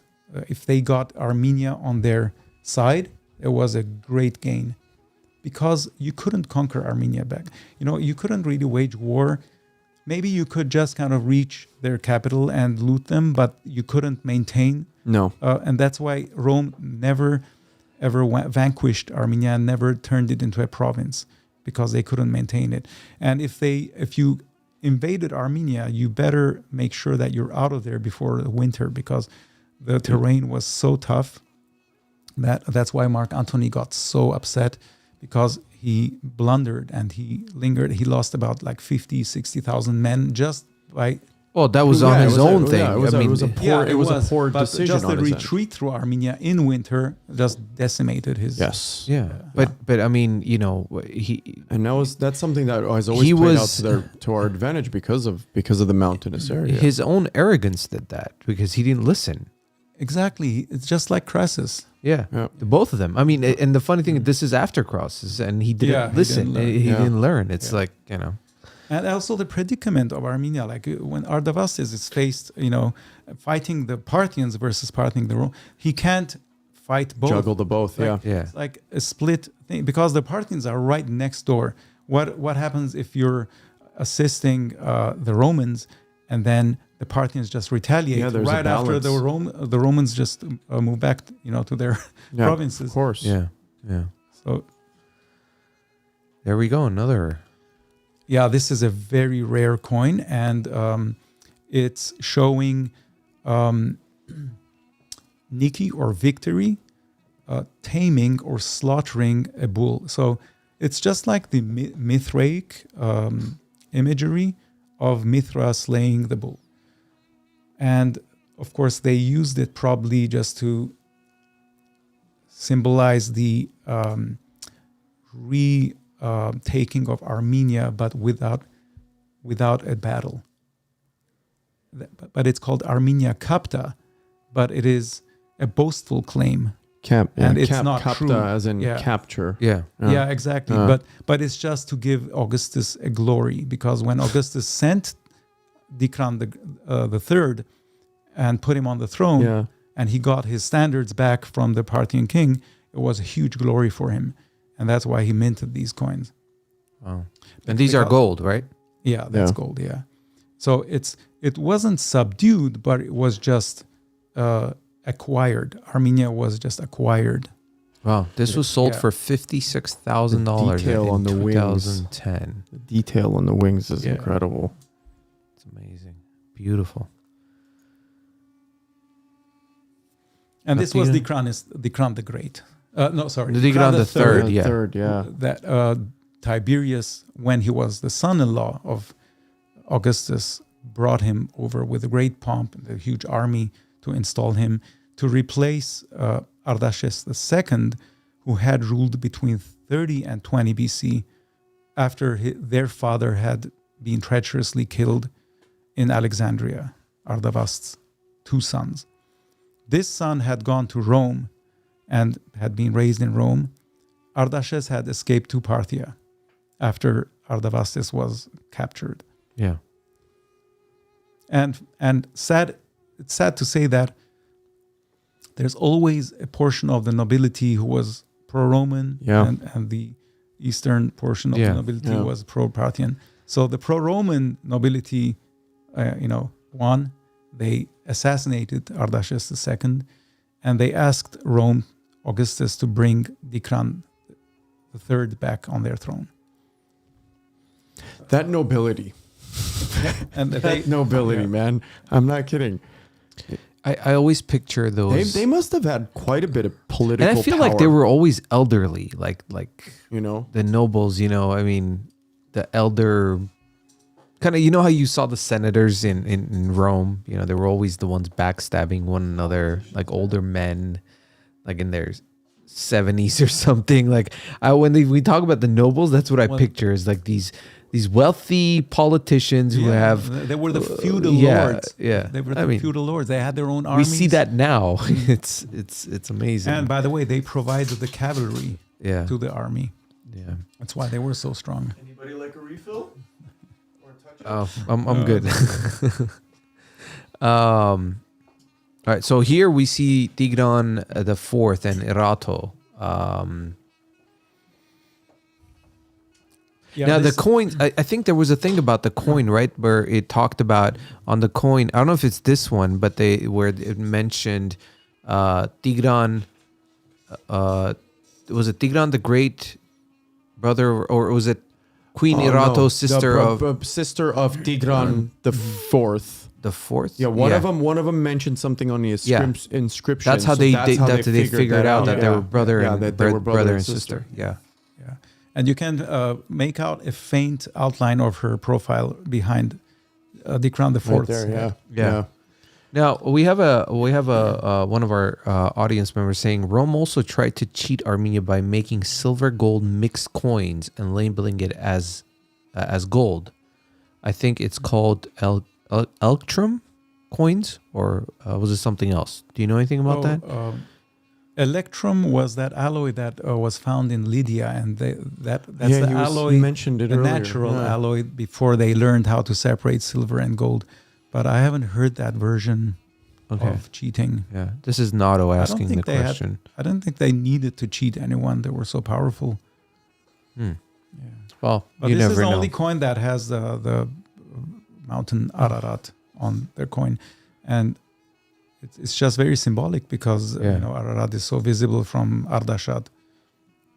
But I've heard it's not as It's good looking. No, have you seen photos? Look it up.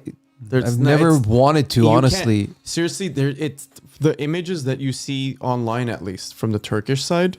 It's not that appealing. Yeah, I never really want. isn't. That's the thing. I never look at it because I don't want to see it from And that I'm not side. saying that from like wearing my Armenian goggles. It's true. I actually looked it up the first time I heard the same thing. But for a lot of hikers that do go up the mountain, they go up that way From the backside. from the backside. Yeah, really? with like Turkish. I know I've known 4 people that have done it. I actually want to do it one day. You going through Turkey from the backside, and there's Turkish Sherpas that you hire that take you up to the top. And it's not that bad of a hike from what I understand. It's like 3 days. I guess the grade is not as. It's only 16,500 feet. It's not that bad. You're not climbing Everest. Yeah.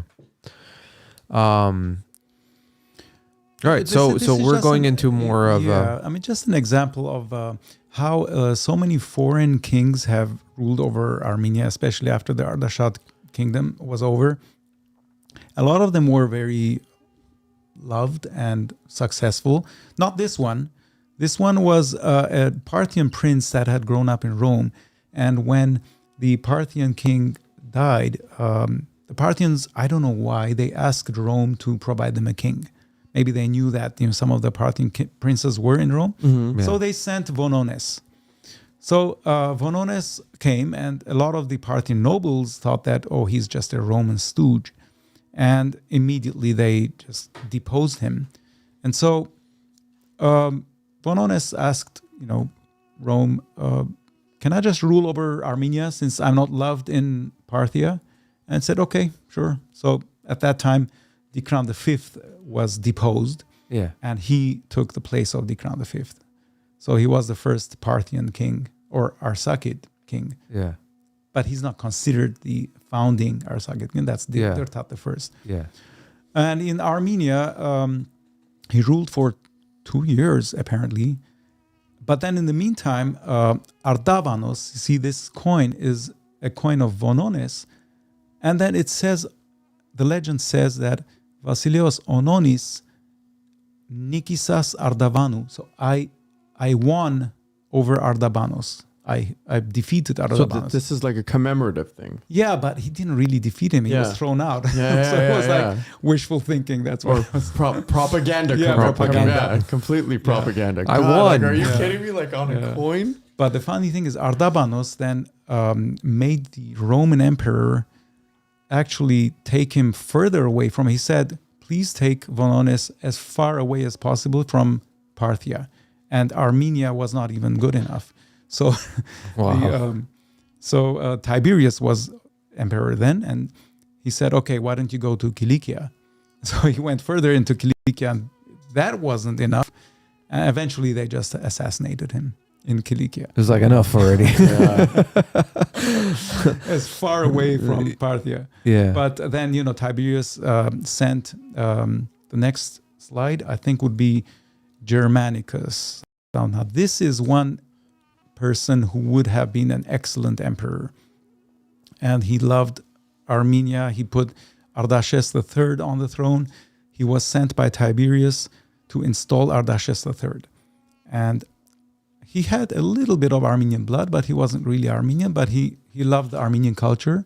I mean, they lived in Cappadocia. When you say a little bit of Armenian blood, what does that mean? He...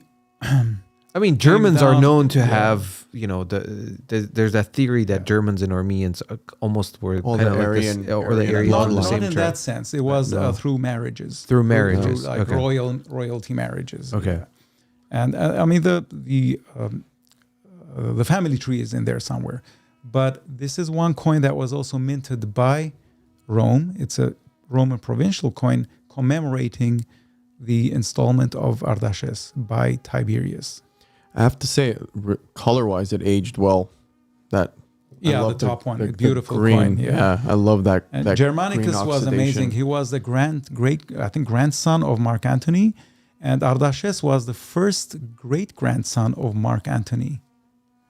Can you believe Really? it? Mark Antony, who the Armenians hated so Yeah. much, Yeah. now they have a king as the great-grandson of Mark Antony, Yeah. and he was an amazing king. How did that happen? I mean, well, because Rome I guess the dictated apple it, does yeah. fall far from the tree Wow. in some senses. And he was the son of Pythodorida, who was a royal woman who had, again, Cappadocian, mixed Armenian, I mean, a mixture, That- but yeah, a that very, whole- very well-known royal lady who had two sons, Zeno, who was later renamed Artashes, because Germanicus told him, look, if you're going to go and become king of Armenia, let's just rename you Artashes. You can't go like Zeno. What is, Yeah. And then he went and he actually escorted him into Armenia. They say that he didn't even have a proper army to escort him. So the Armenian nobles from the western part of Armenia, the pro-Roman Rome, they provided the cavalry to escort him. And Germanicus was such a good diplomat that everyone loved him. The Armenians accepted the king because he placed him there. Even the Parthians loved him. And Artashes lived and reigned for a long time. One of the kings. But he was not Armenian. He was not Armenian. No. Yeah. Wow. One of the Roman appointed kings. And these are the coins he minted in Armenia.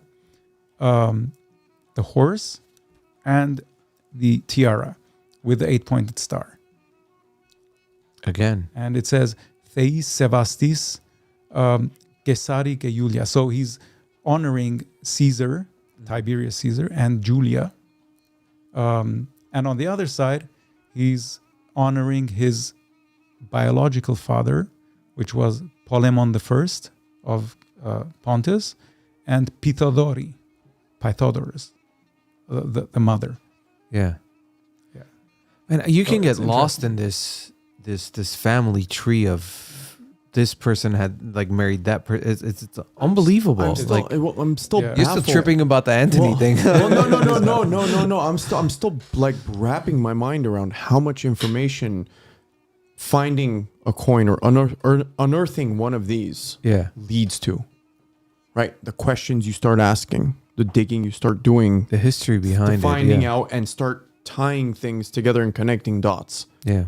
Right? Well- Like just like how everything he's explained so far, just the information that you can put together based off of finding something like this is Well, historians mind-blowing. connect the dots because of these legends. Yeah. Now, the historian will probably now know that he's the son of Polemon and Pythodorus because of the legend. But you find clues from other cultures. You stumble upon things from other stories and other Writings, inscriptions, you put them and together. whatnot, Yeah. right? Yeah. And then you find your confirmations. Yeah. But the second coin is exactly alike as the first Yeah. coin, except it's an imitation. So it's so Really? funny because it's got a completely mixed up script. So this is what I sense happened. After Artashes III died, there were a series of foreign kings and, Median kings and Parthian kings, and until, the Arshaguni dynasty started. So I'm just suspecting because the Hellenistic influence had long gone. So now they want to mint coins. So they have this imagery, Yeah. but they can't even speak Greek anymore. So the mint is asking, okay, does anyone speak Greek here? I said, no. What am I going to write on this coin? I said, just put the letters any way you want. Nobody understands them anyway. So they just mumbled up the letters. They took the same letters and just mixed them up, which doesn't make sense. I was going to ask you, so what does that mean? It doesn't mean anything. Yeah, just taking letters and mixing them up randomly. Wow. Just Scrabble. Oh my So that's how you know Scrabble. if it's an imitation or not. All right, another one of these. Another one of these. I love these. Yeah. Okay, so this is where we see that Pythodora is Mark Antony's granddaughter. Yeah. And Artaxerxes, actually, your friend Mithridates the Sixth, Mike, he is also, part of his gene is in Pythodora and also in Artaxerxes III. Artashesian III, yeah. Yeah. And on the other hand, we have the lineage of Artaxerxes, the Artashesian dynasty, that mixed with Ardavast's daughter married Archelaus, and then they had a daughter called Glaphyra. So she had... Which we spoke about earlier. Yeah. She was the other royalty. And she was very loved and produced Tigranes the Fifth. Yeah. As, of course, in marriage with a Judean prince called Alexander Herod, who was, I think, the grandson of Herod the Great. So that's why these kings, the fifth and the sixth, are called Herodian kings. Let me tell you, the fact that you put this together is an amazing depiction of all of the stuff that so far. Well, we haven't covered a lot of this, but still, whatever we've covered, it gives you a visual perspective of who's tied to who and how and what. Exactly. You have to look at the bigger picture of history. It's like we're living in a whole big world and everything is connected to... Yeah, whether we may or may not ever talk about some of these individuals again, at least this way I can go back and wrap my mind based off of what you've sent us. I could go back and wrap my mind around at one point we will, because of the way we're regardless, like anytime, you're right. Anytime we might ever mention this, right? Look at the blood lineage in there. Pontus, Rome, Cappadocia, Armenia. And remember, Mithridates the Sixth was really Persian. He was a Persian satrap. Not him, but the founder of the Pontic dynasty, Mithridates the First. He was a Pontic. He was an Achaemenid satrap. Oh yeah, that's right. That's why we read about it. Actually, he was both Hellenistic and Persian. He wanted to create this Hellenistic, Persian syncretic, culture and throw out the Romans. Wow. I just love the fact that he didn't like the Romans. Wouldn't stop at anything. No, he wouldn't stop at anything. He was relentless. I mean, according to anything I even read about him on the side, whenever I included in the Tigran episodes, anything I read about the guy was just anti-Roman everything. He basically spent his entire life, from the sound of it, trying to hoard off the Romans and do everything he can to destroy them. Another one. So this one showing Aristobulus. So there were Roman appointed kings for Armenia Minor around the time of Nero. Remember, Nero sent Corbulo to attack Parthia and install their own king.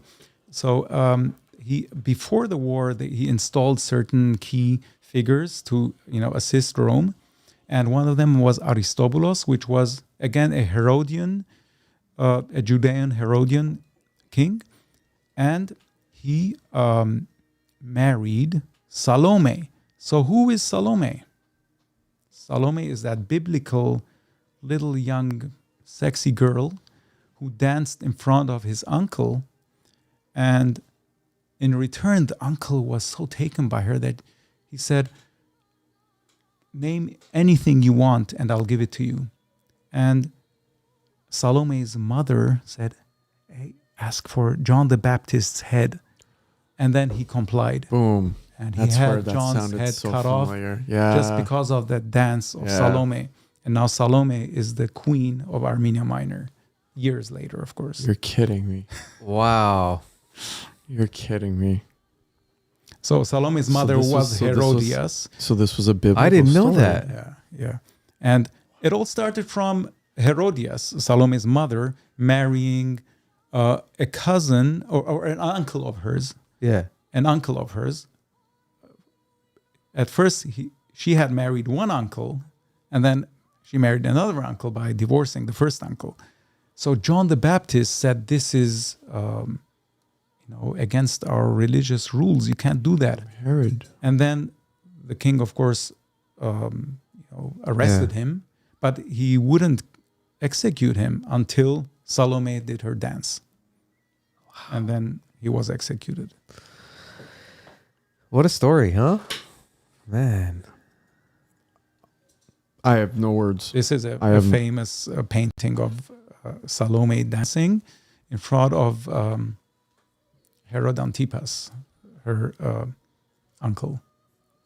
Hammer Museum. Yeah. Oh, that's here. So we are looking at a painting by Gustave Moreau, Hammer Museum, Los Angeles. It's a very famous painting. You can find it online.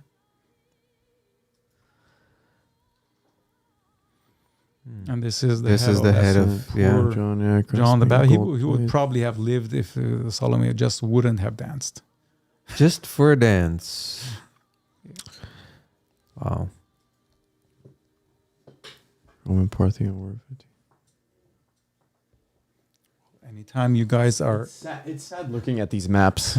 It's sad looking at these maps. Yeah. It always is. Yeah. I'm not going to lie. Yeah. I mean, you see? Right here. Artsakh. Yeah. Right here. Mm-hmm. Yeah, no. You don't have... anytime any one of them ever says anything like that, just... Yeah, I just ignored them, man. It's funny. It's funny how some people get riled up for good reason. For good reason. But, I mean, the proof is all right there. They're not going to rewrite this. You are correct, Edgar. Once again, our nation is being ruled by others. Just the sad story of, unfortunately, our history, and it continues. And look how large Armenia was, even during the Arshaguni period. I mean, and this is the... let's just go really quickly through... Wasn't it larger... What is it? Larger during... God, who was it? Oriented. No. During the Urartian time. No. Was it? Didn't he stretch it further? In what was it, like the 24th or 25th century? Yeah, BC? you're talking about Argishti. Was it during the time of? Yeah. It was larger than what Tigran had. I think if you would look at the map or some sort of comparison, it might have been. So we're looking at a rare coin of Dirtat I and Queen Cleopatra, right? Yes. So Dirtat I was the brother of the Parthian king, and it just repeats in history throughout the Roman period. So he was an Armenian either? No, he wasn't. No, but he formed the Armenian branch of the Arshaguni dynasty, which was really a Parthian dynasty. So, and then for almost 300 or 400 years, this dynasty continued. So it all started when the Parthian king installed his brother.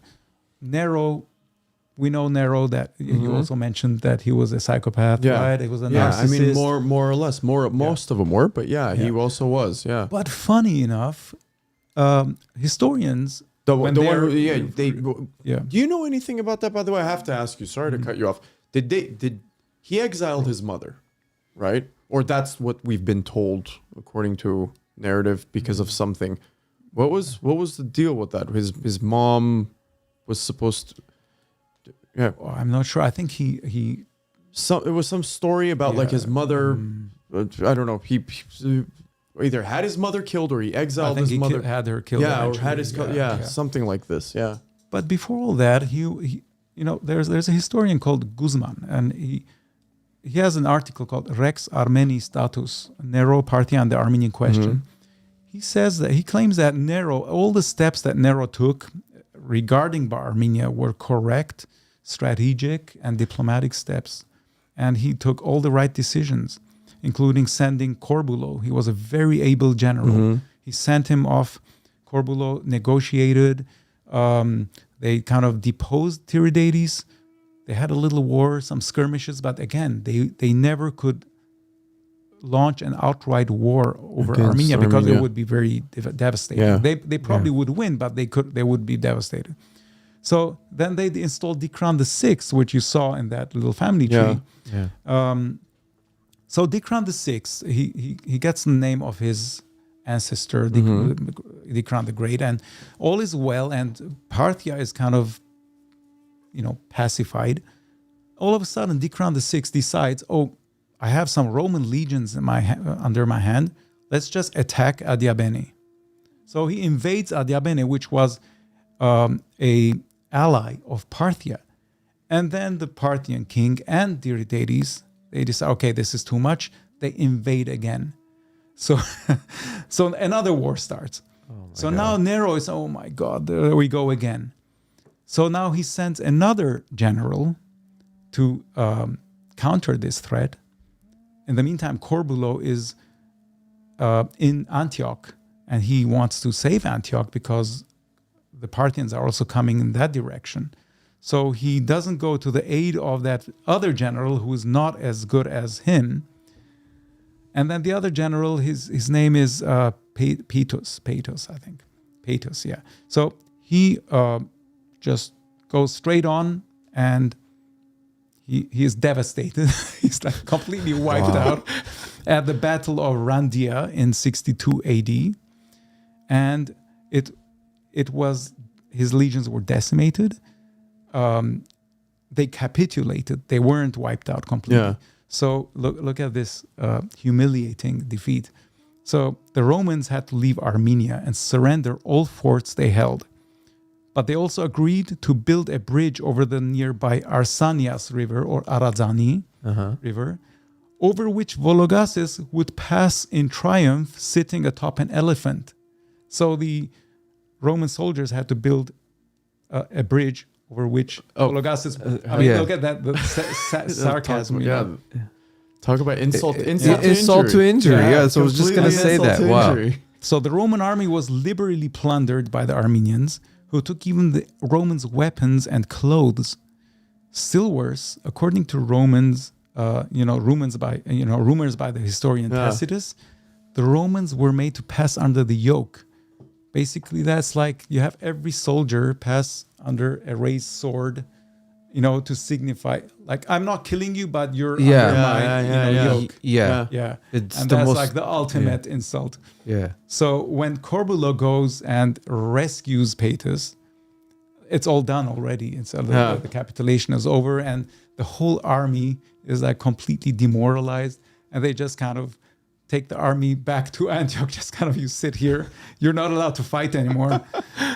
And, I mean, the morale of those soldiers, So Nero decides to negotiate, and then Dirtat is king again. But the negotiations don't work, and then he declares war again. Right? He sends Corbulo against Tiridates for the second time. So now Corbulo is meeting Dirtat.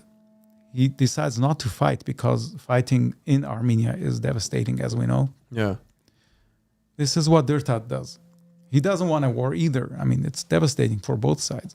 He takes off his crown, puts it on the ground in front of Corbulo, says, I will only accept this crown from the hands of Nero, Emperor Nero. So look at the cunning approach. He's appealing to the narcissistic nature of Nero because he wants glory for himself. Yeah. And Corbulo is saved from a huge battle, which may actually decimate his own forces. So now they agreed. So now they put together a huge procession of like 3,000 people, Parthian nobles, Armenian nobles, soldiers, Roman soldiers. It takes 9 months for them to travel to Rome. And in Rome, they have huge celebrations and gladiatorial games, the likes of which Rome has never seen. Typical. And without actually defeating Armenia, Nero celebrates a grand victory over Parthia. And Parthia gets his way. Dirtat gets his way. Oh, it's like, man. well, you know what, I'm king, but here, you just put that on Yeah, my they head just played and- him. Yeah. They played him. Yeah. Wow. And of course, these it's like a Romans, big man. ceremony, and apparently Nero replies, during the ceremony, Yeah. I do accord to you and I make you king of Armenia so that you, as well as they, probably the Parthians, may know that I have the power to take away and to grant kingdoms. This is by Cassius Dio. Yeah. Oh, that's So, feeding his yeah. ego. You know, I mean, So that's the start of the Arshakuni dynasty. Wow. yeah. I mean, that's Here are not, some coins of Nero. God, Yeah, look at I the- mean, Nero look at was the like detail on that. absolutely, happy. That's a about this. fascinating story, though. Yeah. Wow. And there was, and he built this triumphal arch, and he put on it 4 horses that are the same horses they assume that they're the same horses of Saint Mark in Venice. Yeah. And it's assumed that Dirtad, when he came with his procession to Rome, he brought that's huge bronze sculpture of the horses as a gift to Nero. Yeah. Are these abundant in people's hands as collectors, or are these real rarity items? For Well- instance, something like these, or Well, in some of these Roman coins, right? So now we're seeing a triumphal arch with Mm-hmm. some, Mars and some gods, and a quadriga. Quadriga means Mm-hmm. 4 horses. And that's what is assumed to be the 4 horses of Saint Mark, which now you can see in Venice. And in this quality, it's hard to find. Hard but to they're find. not- Yeah, this is unbelievable. What's going on with around his hair? Man, the detail. Yeah. The detail Yeah, is it's unbelievable. yeah, it's pretty and it's not amazing. like this is a huge piece of coin where you're like, okay, I mean, you're talking about something so Yeah, small, yeah. you know? These Yeah. are called sestertius. These are quite big. They're about 33 millimeters in diameter. Oh, so they're Yeah, larger. They're coins. large like, and they're, like quarter heavy. size or bigger than a quarter. Oh, bigger. Oh, so like $50 maybe. You know the $50 coins No, or dollar more coins? bigger. Really bigger than Yeah, that? dollar, Okay. yeah. And thicker. Yeah. They're very like imposing coin. And the top Interesting. right, we see Nero again facing right. And there's the Janus Gate. So way back then when Romulus founded Rome, he built this gate. Later, in the early years of the Republic, the gate symbolized peace. So anytime Rome was at war, the gate was left open, basically to allow the soldiers to go through. Throughout history, it became a symbolic thing where if you had a long period of peace, you closed the gate. So after this ceremony where Nero crowned the Armenian king, Dirtad, he had the gates of Janus closed. So it's called the gates of Janus or Janus. Yeah. Yeah. So the soldiers Yeah. don't travel. Basically. Yeah, it was That's a the very, whole idea. and then it kind of signified Yeah. peace for the next 50 years with Parthia. Yeah, some people are telling us 1.3 inches, 33 millimeters, about the size of the. That's a pretty large. You know, Nato says something interesting. He says Armenian kings had cone crowns and circle tiaras over them. When the king got married, he would take the tiara from his head and give it to the queen, giving part of his power to her. That's why the coin have the crowns. They aren't actually circular, but rather cone shape, but don't show from the side. Interesting. Yeah, very interesting. Did you know about that? It's kind of a controversial subject. Is the tiara flat? Is it conical? Is it round? I've Yeah. ran into that issue myself looking into it. It's like, is it flat? Is it conical? Well, You know? our Tigran has a crown. Yeah, no, so. and it's 8 pointed. Yeah, and it's it's 8 pointed. 8-pointed, yeah. I found it through some archives. Yeah. But at the same time, you've also seen iterations Yeah. where it's conical, Yeah. you know? So it all depends. I don't know what it would have even depended on. Another fact that we can boast is the longest legend of a Roman coin has to do with Armenia and Mesopotamia. Really? Another little trivia. So it means the Romans, have taken Mesopotamia and Armenia into their sphere. Yeah. And if you look at the imagery, the middle is Armenia, And on the right is the Tigris River, and on the left is the Euphrates River. You see how the water flows out of their vases? And of course, the Roman soldier is reigning over them. This was a very briefly short-lived conquest of Armenia by Trajan Yeah. in 50 years after Nero. But he couldn't keep it. As soon as he moved out of Armenia and Mesopotamia, they just rebelled and they took the country back. So interesting. I can't look at the detail, man. That's just It's crazy. And it's nuts. It's 2,000 years old. King Sohamus. Sohemus was Sohemus of Armenia. We haven't gotten there yet. Yeah, we haven't gotten there We haven't yet. gotten it there to that time period yet with our adventure. Yeah, another Roman appointed king, and he was a good king, and it is rumored that the temple of Garni was built during his time. During his time. Yeah. Yeah. And it was actually a mausoleum for him. Wait, okay, that's a little bit controversial because the articles we're putting together for next week's episode and talks about Garni. I don't think he's the one that he built it. It's There's- just a theory. It's just theory. Yeah. It would be Yeah. nice to know. But Yeah. another argument that supports that fact, of course, is why didn't Tirtat III destroy Garni completely? Because That's a really good point. because it was known to be a Yes. mausoleum of some sort and not a pagan temple. Wait, that's a really good point, actually, because, with all the talk that we've had in our episodes, Yeah. right? After Christendom, they ravaged and turned everything over and started from new, right? Yeah. Why was Garni left alone? I never thought about that. I don't know. And of course, Sohemus was, of course, another lineage, another long, complicated lineage, where it shows that an Armenian king is also related, through the Emessene kings. Emesa is a very famous city in Syria, and today it's Homs. Okay? Homs. Oh, Okay. is that Emesa. Homs today? Yeah. Really? Yeah. And they had very famous kings, and they were always allies of the Romans.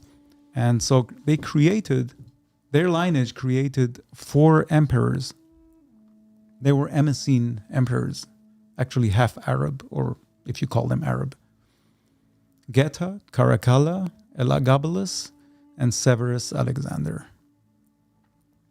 And they were related to the Armenian king. And he ruled for quite a long time. Of course, there was another Parthian-Roman war that I'm not going to go into because we don't have too much time. Yeah. But to install him, and he reigned peacefully. And of course, he was later deposed somehow. Maybe the Romans didn't have another heir. Yeah. And his son was Julius Alexander. He was a bestiarius. So he was a fighter of animals and was a great hunter. And at that time, it was Commodus. The emperor was Commodus. Apparently, the rumors are that he went to visit Antioch and Emesa. Mm-hmm. They went out to a hunt where Julius Alexander, the Armenian prince, was accompanying him. And he valiantly killed a lion. So Commodus, because he thought himself as Hercules. Yeah. He was like gladiator and he was the best hunter. And at that time he congratulated him, but he vowed to get rid of him because he was a better hunter than him. And so he sent wave after wave of assassins, but the Armenian prince killed them all. And then there were more waves coming, and Oh my God. Alexander man. said, let me just get out of here and, exile myself to Parthia. On the way, he was being chased by these assassins. He had a male lover who he also wanted to take with him, but he was slower, and he kind of slowed him down.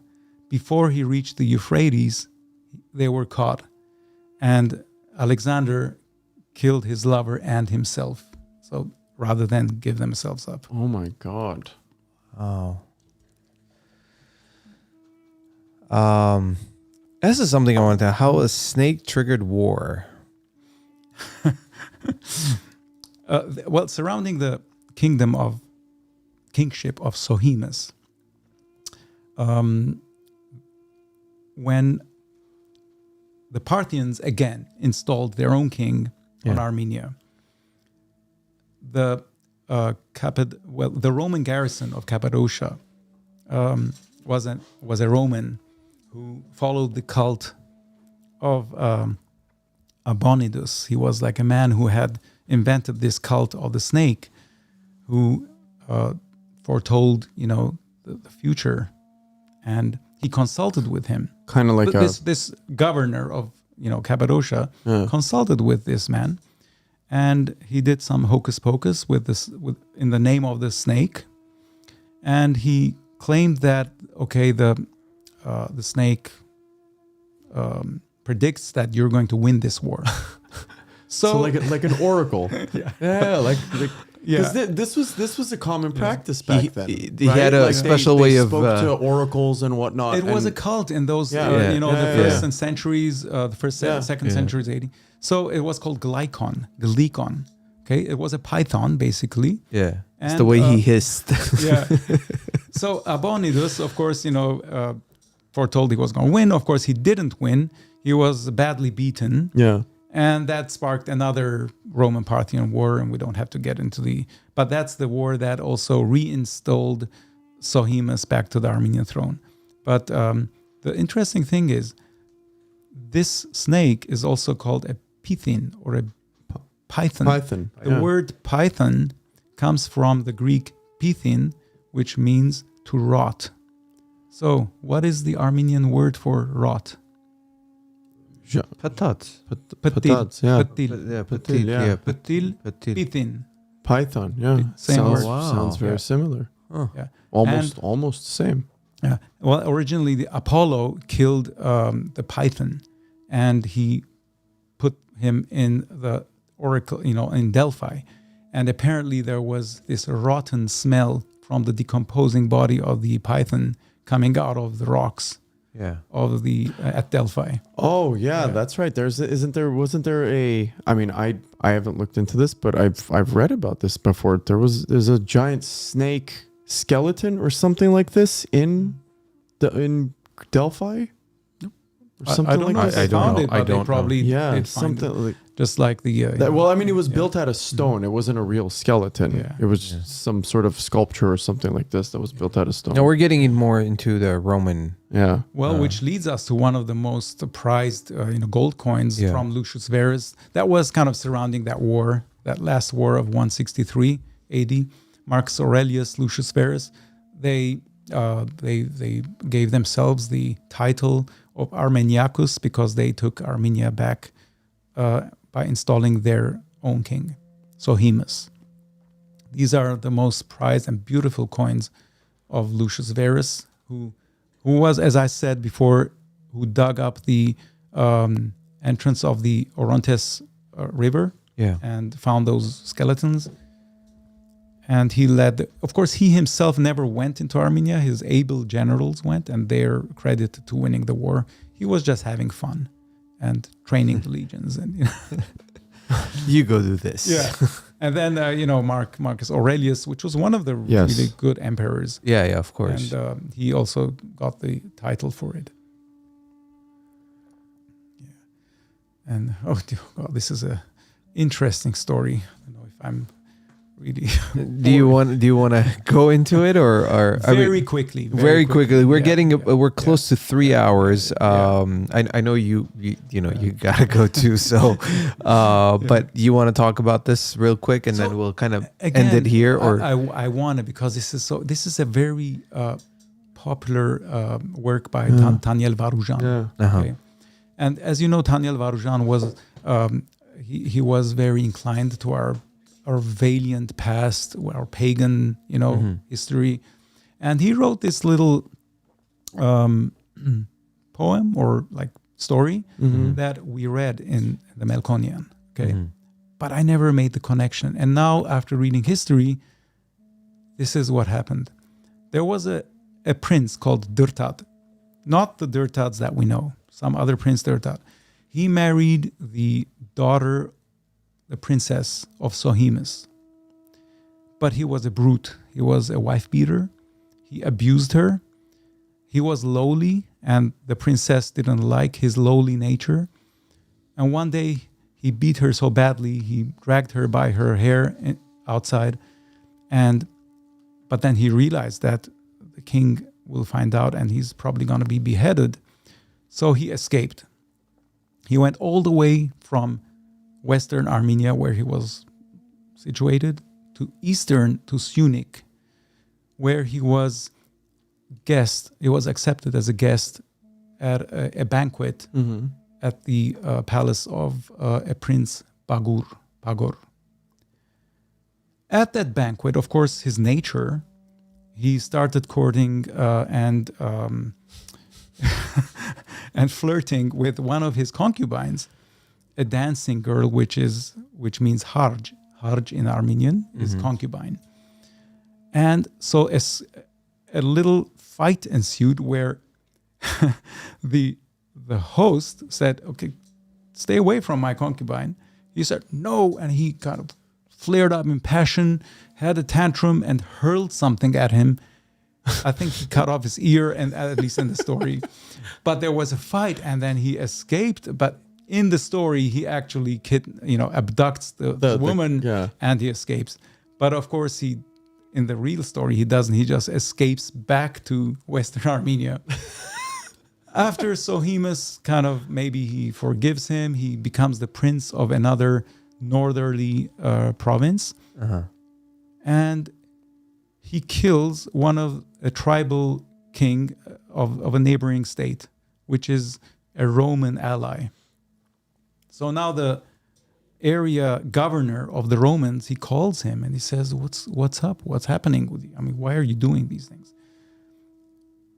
He has another tantrum, draws his sword, and almost kills that governor. So at this point, this guy's a gem. he never would stop. Marcus Aurelius, it reaches Marcus Aurelius, this story, and he just has him exiled all the way to Britain. As far as possible. Wow. Just get rid of him, man. Yeah. Just bye. Wow. This guy's a gem. Story. Well, this guy's. We'll let this story be the end of. I mean, I know you have a lot more. We have so many other slides and so much more to talk about. But unfortunately, we should have him back. Yeah, of course you're going to come back. We have so much more to talk. I mean, I personally next time we got to see the coins. Yeah. Armed guards. We'll pay for the armed guards. Yeah. But I mean, thank you so much. We learned. I mean, I know I did so much. Like the thing is, what the stuff that we are researching and covering and reading and having another point of view from hearing it again, because we kind of, and that's the thing I was mentioning earlier. It's interesting hearing like you're discussing a certain direction, and then all of a sudden you hear this side of it. You're like, what? A little like a little avenue that goes this way, and a little avenue that goes this way. It's like, hold on, there's more to this. Yeah. Right? Look, I mean, disclaimer: I'm not a historian. I'm not a But your passion, it shows your passion for it. And some things may not be absolutely completely true, but again, it just kind of ignites a little. But like here's the thing: I've got a bunch of questions I want to ask you after this. But the thing is, you didn't make it up. It's something you researched and found out that has been written or some story that has been told. So that's just how that's how history works, But like you said, it's sources. Hearing it from the other side. I'm gonna ask him questions when this is done. Like, where did you find these sources? Where can I go read this? Because I'm gonna want to go read this just for myself. For myself. This is awesome. Well, again, thank you so much, Joseph, for doing this. We appreciate it. That was amazing. I hope you guys liked it. This was great. Thank you for everyone who was joining us. Joseph, any last mentions you want to do? Anything? Promote anything? Or feel free. We're sponsored by nobody. Yeah. I'm just telling you. I mean, you guys did an amazing job, and I hope this just kind of perseveres and goes for years. And it's just like that song, the music you played, Zartirlao. I think you should provide that spark in the new generations. Yeah. And you are doing it already. And I'm very grateful. And it's also been an honor to be invited. I've really enjoyed this. Yeah, it's been an honor to have you. And thank you to Haraj for introducing us. Haraj was our agent. Yes, I really urge everyone to go and look at all the episodes. Really, I mean, Haraj and Vahan Setyan and Gevorg Nazarian. I mean, they're like gems. It's been a great adventure. It really has. Meeting people like yourself, and I'm sure anyone else we're going to talk to. And again, what was the Facebook page? They can see your work as far as your artwork. So it's my name, Joseph Sarkissian Artwork. It's on Facebook. It's on Facebook. So go ahead and search that. I recently got hacked. Thank you. You did. That's right. Yeah, my Facebook got hacked like 3 days ago. I'm taking a quick break from it. Well. No. Randomly, my messenger started going off like crazy. Oh, yeah. You got to change your password from password. That's probably it, honestly. So. I don't even use it that much. All right, guys. No, I don't click on clickbait. All right, so just to let you guys know, our next live will be January 27th. This will be season 2, episode 3, and our guest will be author of the book "The Armenians of Antab: The Economics of Genocide in the Ottoman Province." Umit Kurt. He's actually Kurdish, but his ancestry is from Antab. My ancestry is from Antab. I was so excited to be connected with him. He's a historian, an author. He wrote an amazing book. You guys can find it on Amazon. Just type in "The Armenians of Antab." I'm reading it right now. I'm on chapter, well, it's like 4 or 5 chapters, but long chapters, but I'm like just finished chapter 1. It's amazing. So he's going to be with us again, January 27th. We're going to start the show late, 9 p.m. Pacific Coast Standard Time, because he does reside in Israel right now. So it's going to be like 7 a.m. for him. So make sure you don't miss out on that. It's going to be a great show. A lot of history before the genocide about the Armenians that lived in that region. And we'll post all this information and let you guys know. And then we'll be back with episode 2 next week. That will be our regular recording, which will be covering the Arshakuni dynasty. So don't miss that either. Any mentions? Anything you guys want to say before we end it? We have 3 minutes. This has been amazing. Thank you so much. Just like it's so important that we transcend this genocide effect on our psyche and reach back and regain our pride in our heritage and our history, because that's the only way that we're going to survive in these difficult times. I mean, like I said before, it's a very important event in our culture, but we should not we got to get rid of that gray dark cloud. Gotta look over that wall and learn so much more, and it will teach us a lot about us, who we were, how we got there, and hopefully help us to not make the same mistakes in the future or even currently right now. So again, everybody who joined us live on YouTube, Facebook, thank you guys. We appreciate it. We appreciate the support. If you haven't subscribed, please click that subscribe button, that ring bell, so you're notified every time we go live, both on Facebook and YouTube. And then on our podcast, this will be up tomorrow, all the podcast platforms, so you get to listen to it. Again, as we always say, respect one another, love one another, and till the next episode, take care of yourselves. Thank you. Thank you, guys.